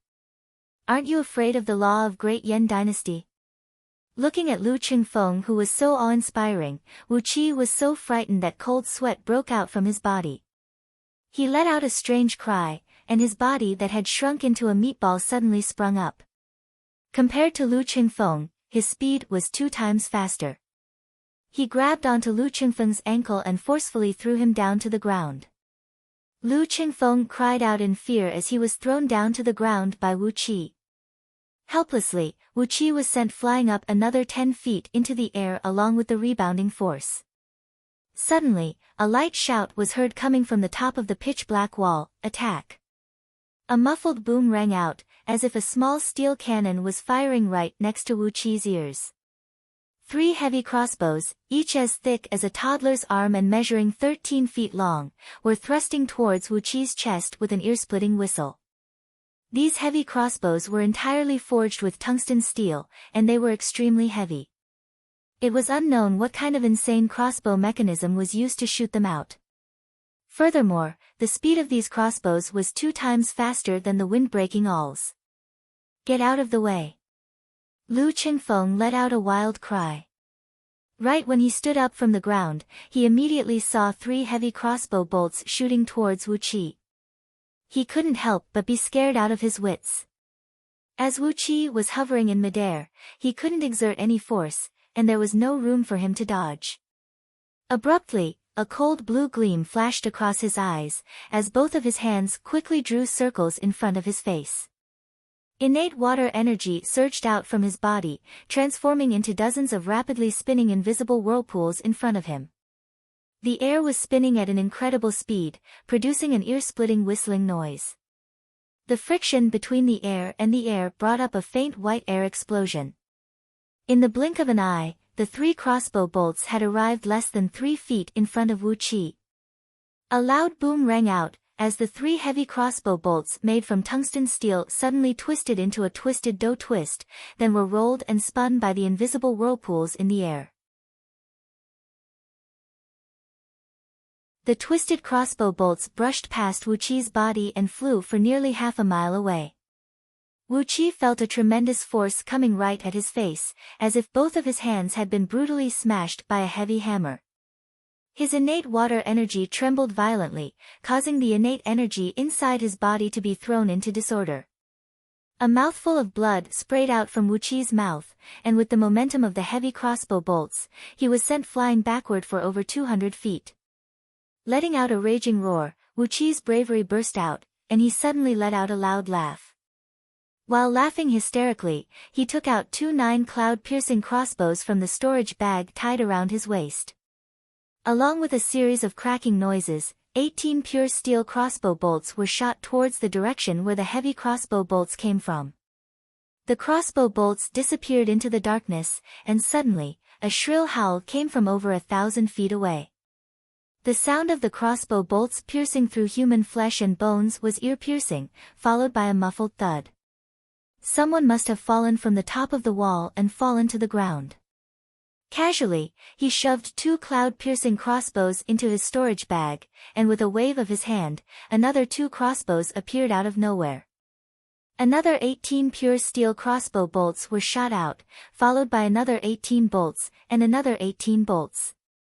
Borrowing the force of the heavy crossbow bolts, Wu Qi was sent flying backward for over 100 feet. He had actually fired 12 waves of 24 9-cloud-piercing crossbows in a row. Over 200 crossbow bolts were shot out one after another, and from time to time, miserable cries and curses mixed with anger could be heard coming from the darkness. Lu Qingfeng let out a loud laugh and shouted, "Well done! Ha ha ha!" These 9-cloud-piercing crossbows were seized from the Crocata's cavalry during the battle in Little Meng City. As Wu Qi saw the incredible power of these crossbows, he kept 100 of them in his storage bag with the principle of, better safe than sorry. Just in time, they would come in handy tonight. The man who shot 3 bolts at Wu Qi in the darkness did not expect Wu Qi to have a storage bag, and he never expected someone would be so bored as to store so many 9-cloud-piercing crossbows in his storage bag. They were caught unprepared by Wu Qi, and more than half of them were killed or wounded on the spot. A gloomy sneer was heard coming from afar, "Hee, you do have some abilities, but you still have to die." Wu Qi's innate energy dissipated, and he staggered and fell to the ground. Lu Qingfeng and the other 2 men quickly came over and met up with Wu Qi. Wu Qi stretched out his hand and grabbed a few 9-cloud-piercing crossbows from his storage bag, handing them over to them. In the dark, it was much more convenient to use crossbows. Once there was any movement, they just needed to shoot with the crossbow bolts. With Lu Qingfeng in the middle, Wu Qi taking the lead, and Luo Kadi and Ma Liang standing on the left and right, the 4 of them were running toward the exit of the alley at their fastest speed. All 4 of them had the cultivation base of Xiantian realm. As they unleashed their innate energy, they could cover a distance of 100 feet with every leap, and they were about to rush out of the alley. However, when the sneer came out, all 4 of them felt the ground beneath their feet suddenly tremble. Not only were the walls of Ji City tall and sturdy, the walls on both sides of the streets in the city also had some tricks up their sleeves. For example, in the alley where Wu Qi and his companions were standing, the towering walls on both sides were built with huge rocks, and underneath the foundation of the walls were some kind of mechanism. Once the mechanism was activated, the walls would immediately tilt and collapse toward the middle of the street. If the enemies were to invade the city, no matter how many enemies there were, as long as they were walking on the street, once the mechanism was activated, the huge rocks would collapse, and even an Iron Man would be flattened by the huge rocks. It was unknown what background the culprit behind the attack on Wu Qi and his companions had, but he had actually activated the trump card of Great Yan Dynasty, which was supposed to be the last line of defense for the city. All four of them felt the ground beneath their feet turn soft, and their speed of flying forward slowed down abruptly. Suddenly, the towering walls on both sides of the 3-mile-long alley tilted inwardly, and the huge rock several feet in circumference collapsed with a loud rumble. The rocks collided with each other and produced a large amount of sparks. The loud noise broke the tranquility of Ji City. The noise was exactly what Yu Xian and Tai Yuewu heard from the imperial family court. The width of the alley was less than 10 feet, and the walls on both sides were about 70 to 80 feet tall. When the walls tilted inwardly, the top of their heads was immediately sealed off. When the walls disintegrated, huge rocks several feet in circumference came crashing down in a messy manner. The alley had become a dead zone, and there was no place for them to dodge. Luo Kadi and Ma Liang stared at the huge rocks that came crashing down from above. They threw away the bows in their hands, and at the same time, thrust both their fists into the sky with all their strength. Wu Qi let out a long and sonorous cry as well. Together, both of them thrust their palms into the sky with all their strength. The several dozens of huge rocks that came crashing down from above suddenly trembled, and the speed of their falling slowed down. With this brief moment of delay, Lu Qingfeng had already taken out 3 array pillars of the Earth Spirit Armor formation. He did not have the time to form an incantation gesture and recite an incantation. Instead, he bit the tip of his tongue and sprayed out a mouthful of blood onto the array pillars, using the fastest and most damaging method to activate the formation. The situation was critical. When Lu Qingfeng bit his tongue, he did not control his strength. His 2 rows of teeth clenched together, and when he sprayed out blood, he even spat out a bean-sized piece of flesh from his tongue. Ouch! Ouch! Blood gushed out like a fountain from Lu Qingfeng's tongue, and he was in so much pain that tears gushed out from his eyes. The 3 array pillars shook, and the ground around them shook. A large amount of dirt-yellow airflow came rushing over, quickly forming a dirt-yellow energy shield around the 4 of them. Very quickly, Lu Qingfeng threw out the array pillars, which sank deep into the ground and surrounded the 4 of them in a triangular formation. As the huge rocks fell down, the dirt-yellow energy shield trembled, and the rocks that came into contact with the shield suddenly broke into pieces, gradually turning into thumb-sized pebbles. Blood gushed out from Lu Qingfeng's mouth, flowing down his chin and dripping onto the clothes on his chest. He pointed his finger at the sky and cursed loudly, "Little brats, what kind of hatred do I, Lu Qingfeng, have against you? Why do you have to stab me in the back like this?" About 100 feet away, the voice that let out a cold laugh just now suddenly rang out, "What? You're not dead yet?" The voice was filled with astonishment and doubt, and Wu Qi quickly located the man's position through his voice. Exerting all his strength, Wu Qi pushed away the 2 huge rocks above his head, then with a 9-cloud-piercing crossbow in his left hand, he sprung up into the air. 9 bolts were shot towards the direction of the man. Wu Qi put away the crossbow and cried out with a stern voice, "Luo Kadi, follow me and kill them." Clutching the 2 poisonous thorns he got from Meng Mountains tightly in his hands, Wu Qi leaped forward and covered a distance of over 100 feet, rushing towards the direction of the man. Luo Kadi, who was infuriated by the ambush, pulled out his long sword, cursed and charged towards the man.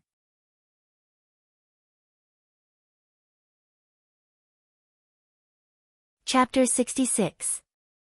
300 feet away, standing on top of a wall, was a handsome young man wearing a silver robe and a white cloak.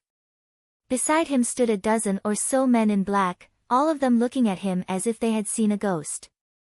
Never in their wildest dreams would they have thought that the collapse of the huge stone wall would not crush Wu Qi and his companions. Wu Qi's movements were so fast that when he pushed away the huge stone wall and came out from under it, these people were all stunned for a moment. During this time, 9 crossbow bolts whistled through the air. The silver-robed young man let out a strange cry. His body tilted, and he tumbled down from the top of the wall. Even though he had escaped quickly, one of the bolts still pierced through his shoulder, creating a hole in his body. The silver-robed young man howled in pain. When he fell to the ground, he lost his balance, and his right leg slanted to the ground. A crisp sound of bones breaking could be heard. His ankle was also broken. 5 of the other dozen or so men in black were injured by the crossbow bolts. The 9 cloud-piercing crossbow was extremely powerful. Within a short distance of 300 feet, those who were hit would be pierced through, leaving behind a hole the size of a child's fist. Blood spurted out. Although those who were hit were not in vital areas, they were still in so much pain that they felt powerless. The silver-robed young man's screams were still echoing in the night sky. In just 2 leaps, Wu Qi had arrived in front of him, and without hesitation, the prickle in his right hand pierced towards his throat. Wu Qi's eyes were as cold as ice, revealing a killing intent that made people despair. He shouted in a low voice, "If I don't die, you will die." The silver-robed young man raised his head in horror. He was about to scream, but just happened to see Wu Qi's cold, emotionless eyes that did not seem human. His breath stagnated, and the scream that had reached his throat stopped abruptly. Instinctively, he pushed his hands against the ground, rolling and crawling backwards. But behind him was a wall, and after running for 2 steps, he bumped into the wall. The pitch-black prickle carried a faint fishy smell, and was about to pierce into the silver-robed young man's body at lightning speed. From the corner of the street, a gentle voice of a woman suddenly rang out. "Stop!" Wu Qi didn't care about the woman's screams. He stared at the silver-robed youth, and the prickle pierced deeply into his throat. The silver-robed young man stared at Wu Qi in disbelief. His body twitched, and in the blink of an eye, dark blood spurted out from his 7 apertures and pores. His body quickly shrunk into a piece of black meat the size of a child. The man in black on top of the wall let out a heart-wrenching cry of despair, "Young master." A few black-clothed men leaped down from the top of the wall. The weapons in their hands carried a foot-long aura of energy as they hacked down viciously at Wu Qi's head. With a disdainful snort, Wu Qi lightly tapped the ground with his toes and quickly rushed toward the direction of the woman's voice. Like a mad tiger, Luo Kadi roared and charged towards Ji Hao. He swung his sword, and a 6 feet long, pale red sword beam flashed across the air. A few black-clothed men were still in midair when the sword beam slashed across their waists. Blood spurted out, and a dozen or so bloody bodies fell heavily to the ground. These black-clothed men were not dead yet, and the upper half of their bodies twitched on the ground, constantly letting out extremely mournful cries. Luo Kadi swung his sword, venting all the anger and resentment of being captured and forced by Wu Qi to join Lu Qingfeng's side. He raised his bloody sword and said with a smile, "Useless chickens and stray dogs, unable to withstand even a single blow. How dare you, a bunch of lowly dogs, have any intention of touching our young master?" The night wind whistled in his ears. Wu Qi stared at the corner of the street a few hundred feet away. A luxurious carriage with gold as the shaft, pure silver as the wheels, and dark green gauze was stopped at the corner of the street. A dozen strong men wearing green cloaks were standing guard around the carriage. They stared coldly at Wu Qi, who was rushing towards them. The woman's voice just now came from this carriage. No matter who the woman in the carriage was, she must be in cahoots with that silver-robed youth. Ambushing in the middle of the night, knowing the silver-robed youth who was obviously the mastermind, and watching from the corner of the street, it was obvious that this woman was not Wu Qi's friend. Right after he arrived at Ji City, he was lured out by someone and forced to engage in a fierce battle. They even had to use the city's defensive mechanisms and heavy ballistae. This made Wu Qi's heart burn with anger. No matter who the enemy was, he just had to kill them. As long as Lu Qingfeng inherited Yan Buji's title and official position, who in Great Yan Dynasty would be someone he couldn't afford to offend? The blue gleam in Wu Qi's eyes condensed, and a deep yet unceasing voice came out from his mouth like the roar of a great tide in the middle of the night. He lowered his body, hid 2 prickles behind his back, and strode towards the carriage. 4 green cloaks were thrown into the sky. 4 green-clothed men pulled out their swords and strode towards Wu Qi. One of them roared, "How dare you? Step back, or else we'll kill you." Before his words could fade away, Wu Qi exerted his strength with his feet, crushing a few of the stones on the street. Borrowing the force, he sprinted forward, and in just a blink of an eye, he had arrived next to the 4 men.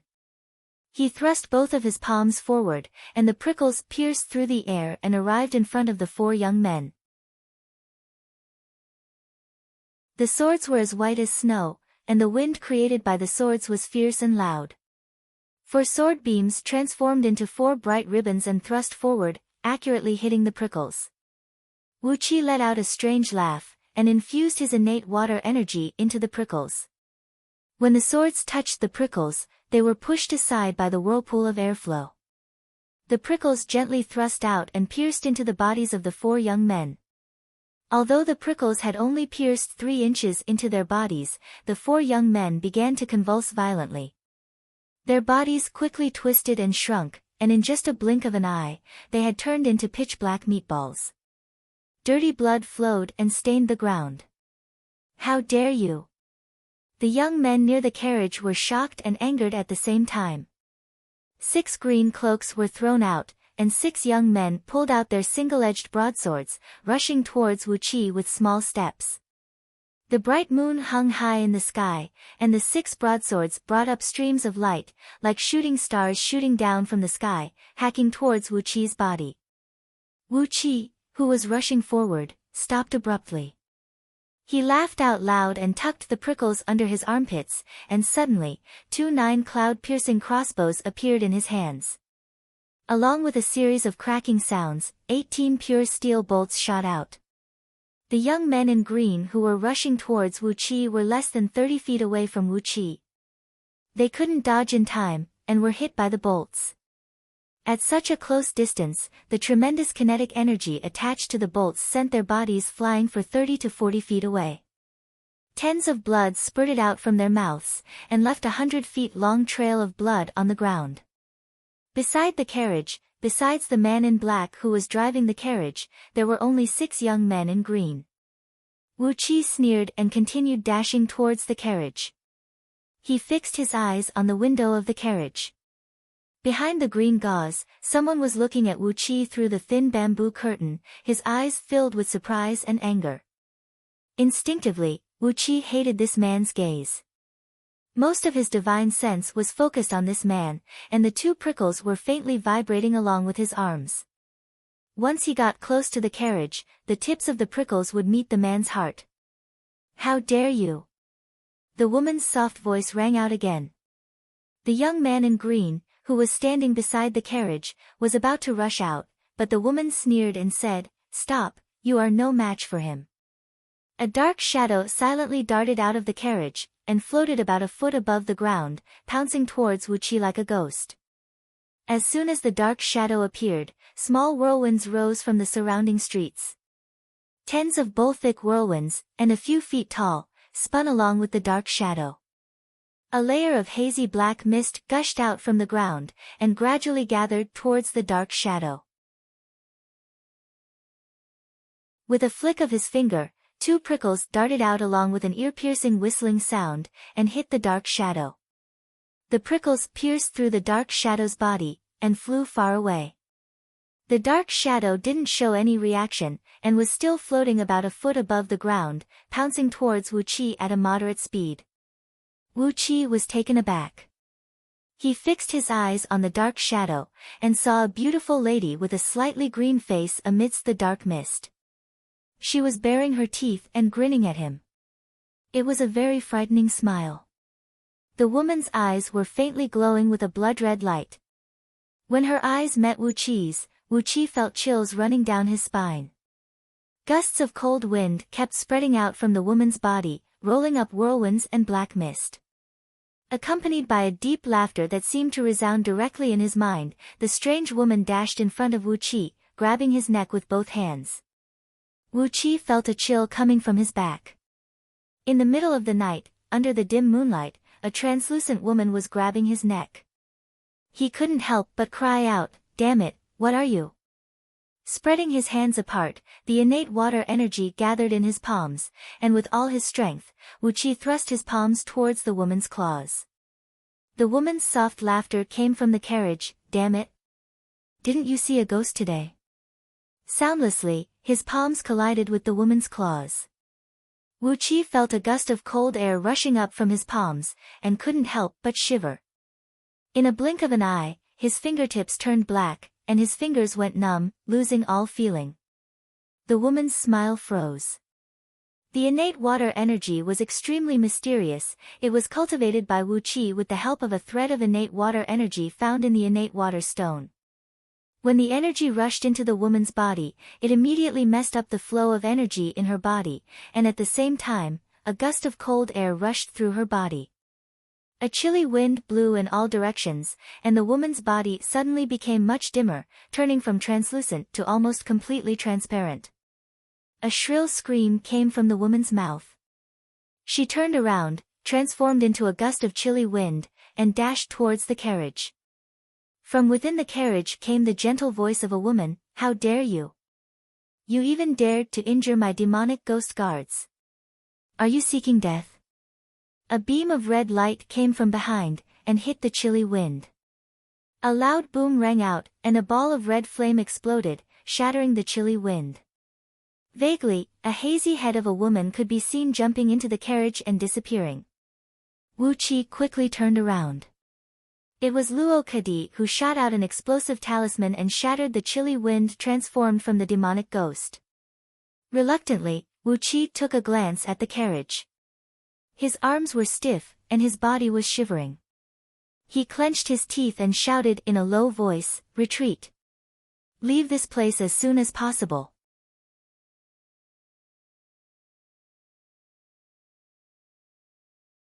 Chapter 67. A bed crossbow used by the City Defense Army and several dozen special crossbow machines capable of firing the three-edged wind-piercing bone-piercing awls, a secret weapon made by the Mahist sect, were found by the soldiers who had just arrived at the base of the wall nearby. Lying next to these weapons were several dozens of dead bodies. Some of them were severely poisoned, and their bodies had shrunk to the size of a toddler. Laughing strangely, Wu Qi exerted his innate water energy with all his strength. A large sheet of misty water vapor rose from them, wrapping them up and bringing them back to the direction of the city wall. Wu Qi glared at Lu Qingfeng, then said with a cold voice, "I won't leave you behind until I'm at the end of my rope. If that happens, I'll definitely leave this place at the fastest speed, and avenge you. Now, we should still have a chance. Let me think. The soldiers brought by the man in black were not any better. The power of the powder concocted by Wu Qi was comparable to the enhanced tear gas. Hundreds of soldiers were howling and wailing, sneezing and coughing. They were in a complete mess. Their eyes were burning with a severe pain, and tears were rolling down their faces uncontrollably. Their eyes were all red, and how could they still pursue those involved in the case? Those who lived in the inner city were all the nobles and princes of Great Yan dynasty. These captains were afraid that someone would intrude into these courtyards and alert the nobles. As they were on duty tonight, this was not something they could afford. Using chili powder, they took down the dogs that were tracking them, and using water vapor to block the eyes of those sky-patrolling eagle guards, as well as the fact that all of them had the cultivation base of Xiantian realm, Wu Qi and his company came to the city wall without any trouble. Lu Qingfeng wiped off the rainwater from his face and said in a low voice, "I'm afraid we won't be able to leave this place." Looking at Lu Qingfeng, Wu Qi shook his head helplessly and said, "I'll try my best." Since he was going to use this trick, why did he still try so hard to escape just now? From his nose to his lungs, a ball of raging flame was burning fiercely. The man in black rolled and struggled for a while, then fainted from the impact. Mixed with the aura of innate water gang, the water vapor also carried a bit of mystery. High up in the sky, a few sky-patrolling Eagle Guards of Scouting Office widened their eyes.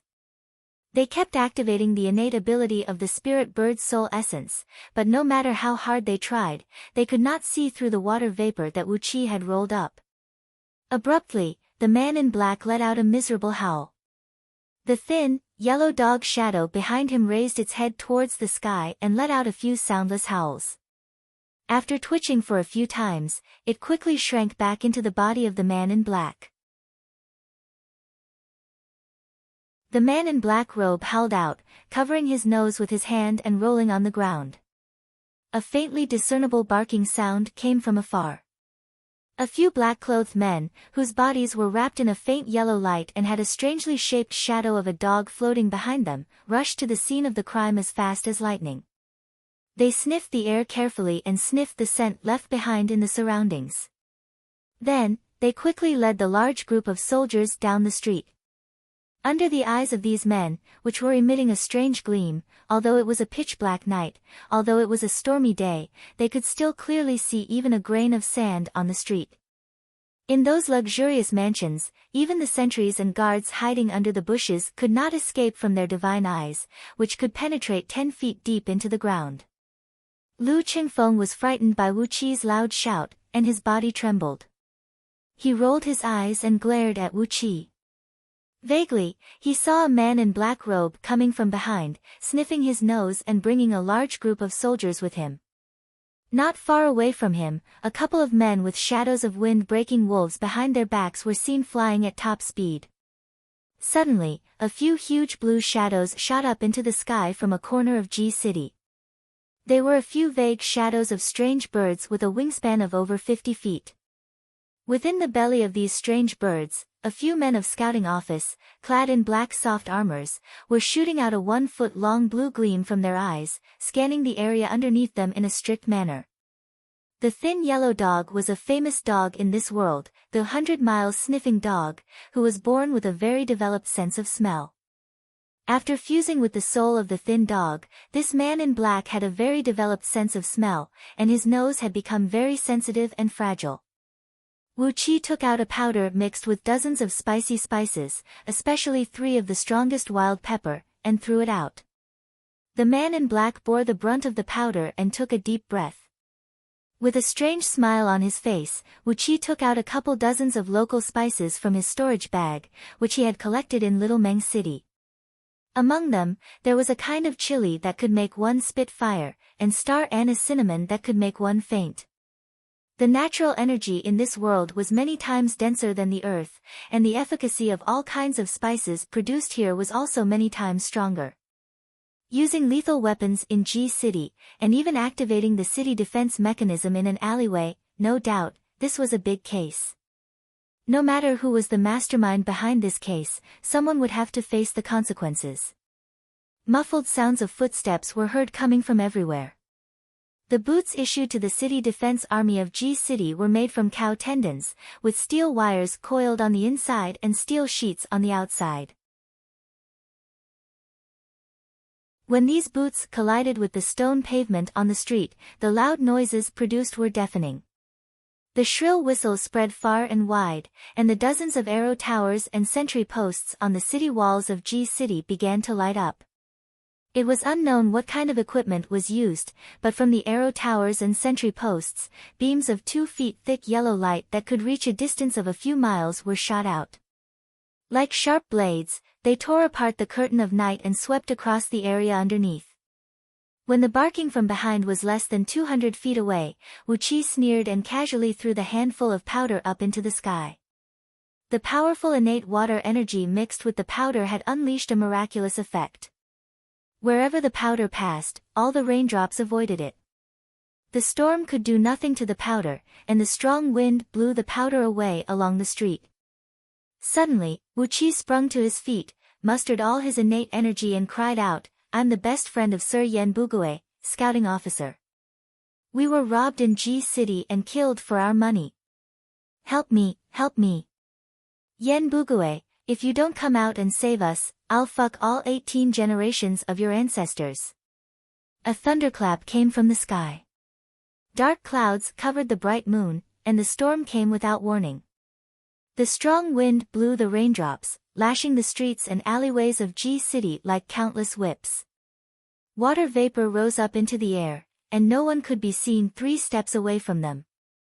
Hiding in a dark corner with the help of the water vapor, Wuqi looked at the brightly lit city gate that led to the outer layer of the city. However, if he wanted to return to Lu Qingfeng's mansion, there were still 2 layers of city walls along the way. At the moment, not only were the city walls densely guarded by soldiers, they were also embedded with a great number of warning formations. If Wuqi was alone, he would still have the confidence to escape by relying on the escaping and concealing technique he learned from Scroll of Stealing. However, if he had to bring Lu Qingfeng and the others with him, he had no confidence at all.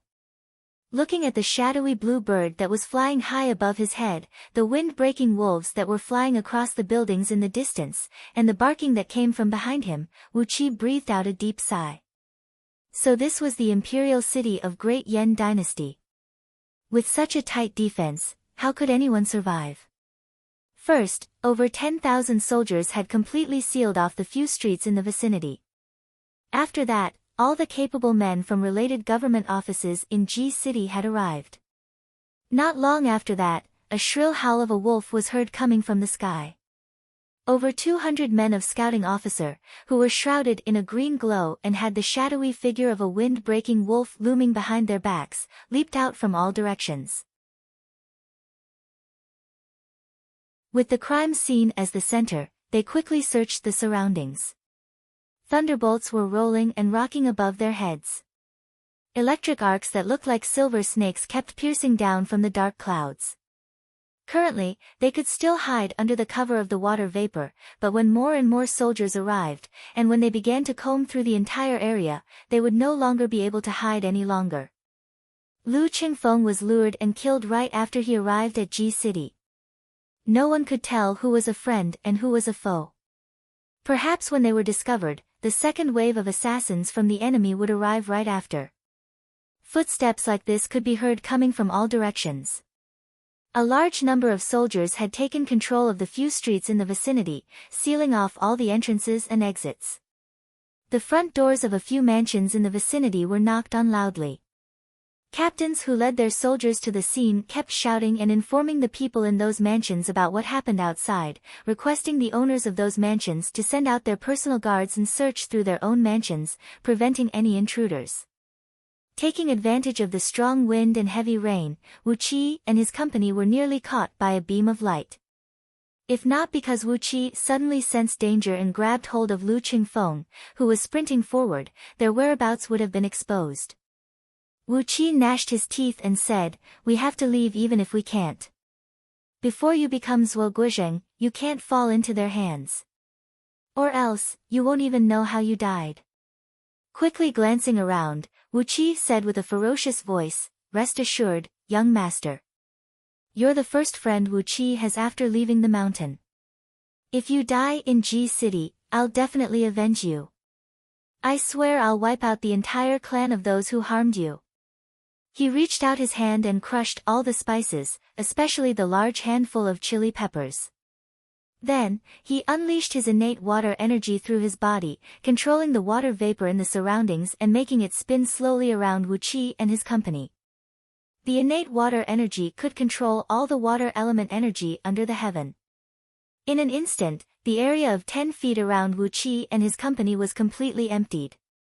With great effort, he kneaded the spices, and in just a short period of time, he had produced 7 to 8 kilograms of mixed powder. Even though the weather was extremely bad, it seemed like these men in black could still capture some insignificant aura amidst the wind and rain.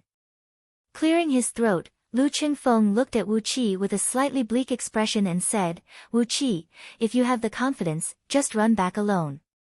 I'll take the risk. Those who want to kill me can't really bribe all the city guards of G City, can they? If I don't die, that will be the best. But if I do die, just avenge me." Lu Qingfeng gazed at Wu Qi with a hidden bitterness, sighed and said, "Thank you for avenging me. But can you give me some good news? For example, can you bring me back safely?" The barking from behind was getting closer and closer. The aura of Wu Qi and his company had been captured by those men in black. Wu Qi sneered and said, "It seems like these beast warriors are able to borrow the soul essence of wild beasts and unleash their innate ability to the maximum. What is the weakness of a dog?" Once again, he couldn't help but feel a ball of anger rising in his heart. With such a tight defense, they could still play an ambush. If not for the fact that all four of them were Xiantian experts who had concealed their aura of Xiantian realm using aura-concealing talismans, they would have been killed by those men when they were caught unprepared. How could the public security of G City be so bad? At this moment, a heavy rain was falling from the sky, and the power of innate water energy had increased by 3 times in this heavy rain. Wu Qi's voice was louder than the rumbling of thunder, rolling and spreading over 20 miles away.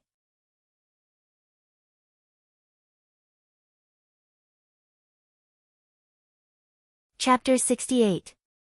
Immediately, a group of dozens of scouting officers who were passing by them leaped towards them. Accompanied by a faint howl of a wolf, a wild wind filled with wood elemental energies came blowing towards them. A man, clad in a black soft armor and carrying a sharp sword on his back, dressed in the same manner as Yan Bugue, had surrounded Wu Qi and his companions. Wu Qi's voice was a little too loud, and the commotion caused by him was a little too loud. From afar, beams of blue light were seen shooting up into the sky.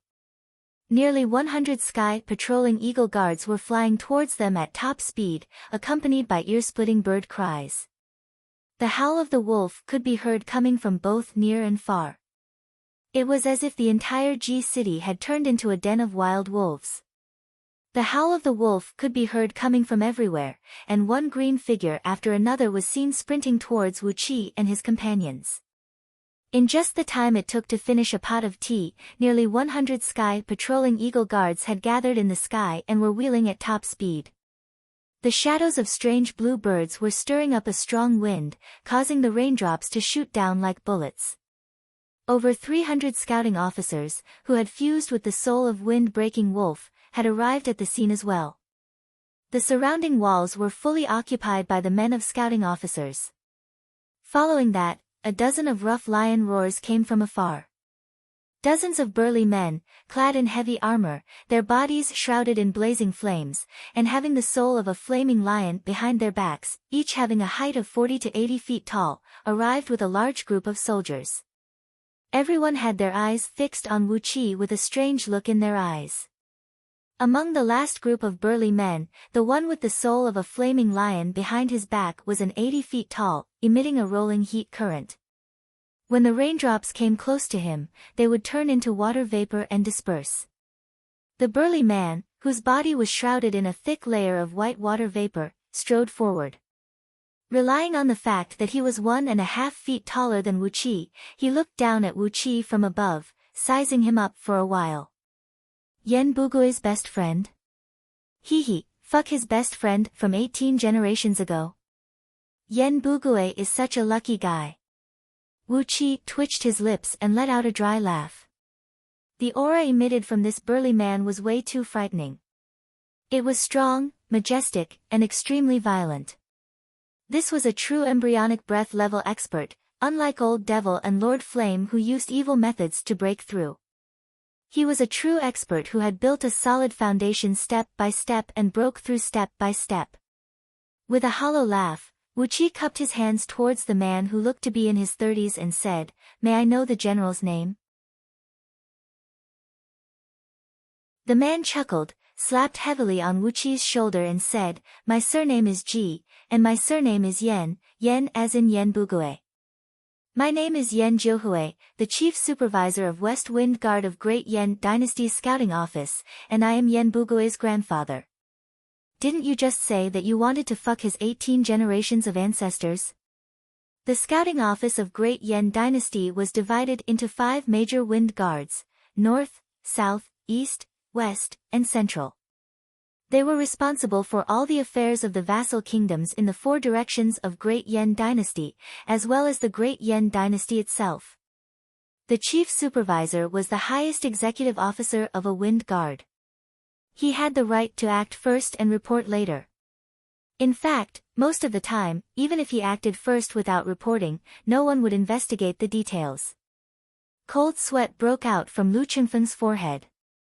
The West Wind Guard of Scouting Office was responsible for monitoring all vassal kingdoms in the west of Great Yan Dynasty. The Lu Kingdom was one of those vassal kingdoms in the west of Great Yan Dynasty.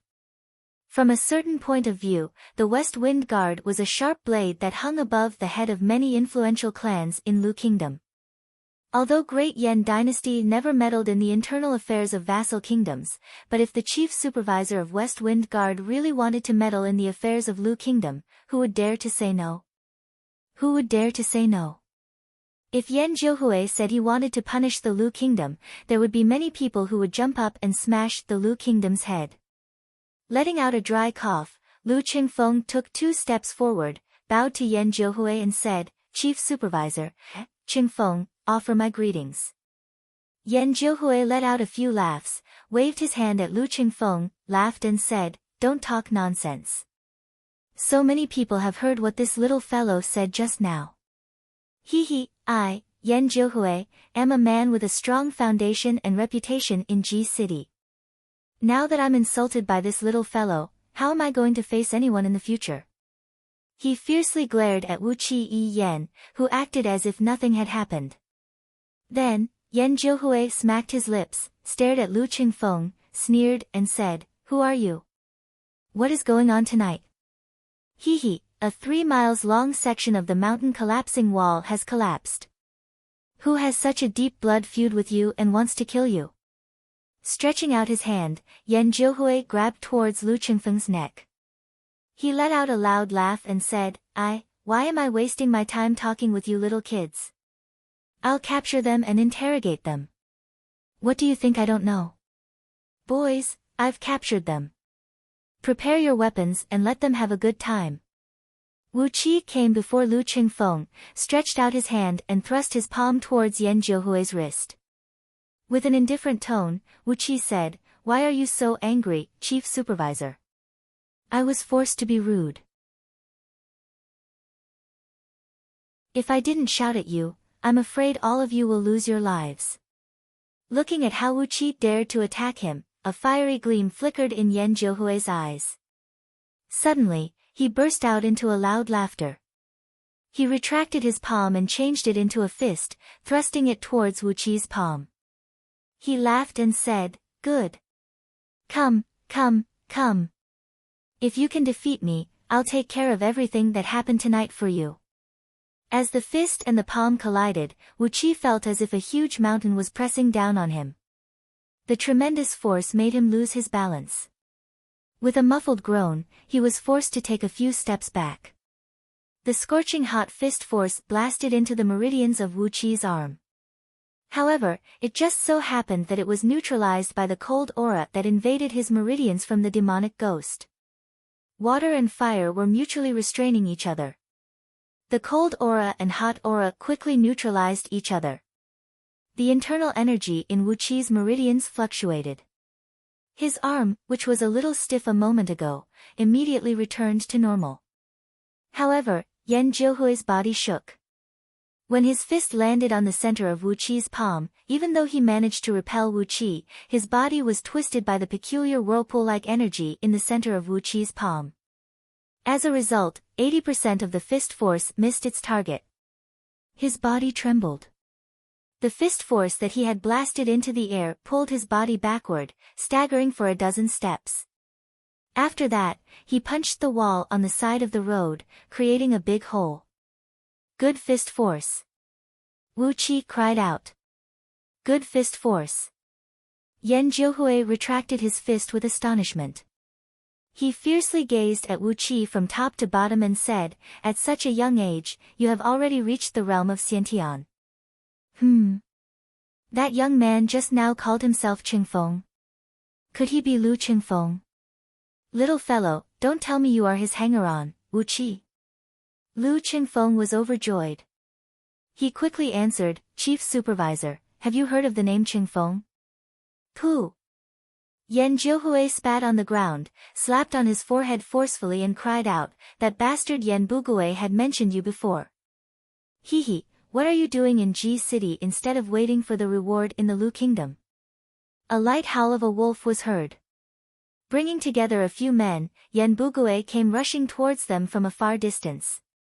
A green shadow flashed past, as Yan Bugui leaped and landed on the street. He gave Wu Qi a look and said happily, so it is you.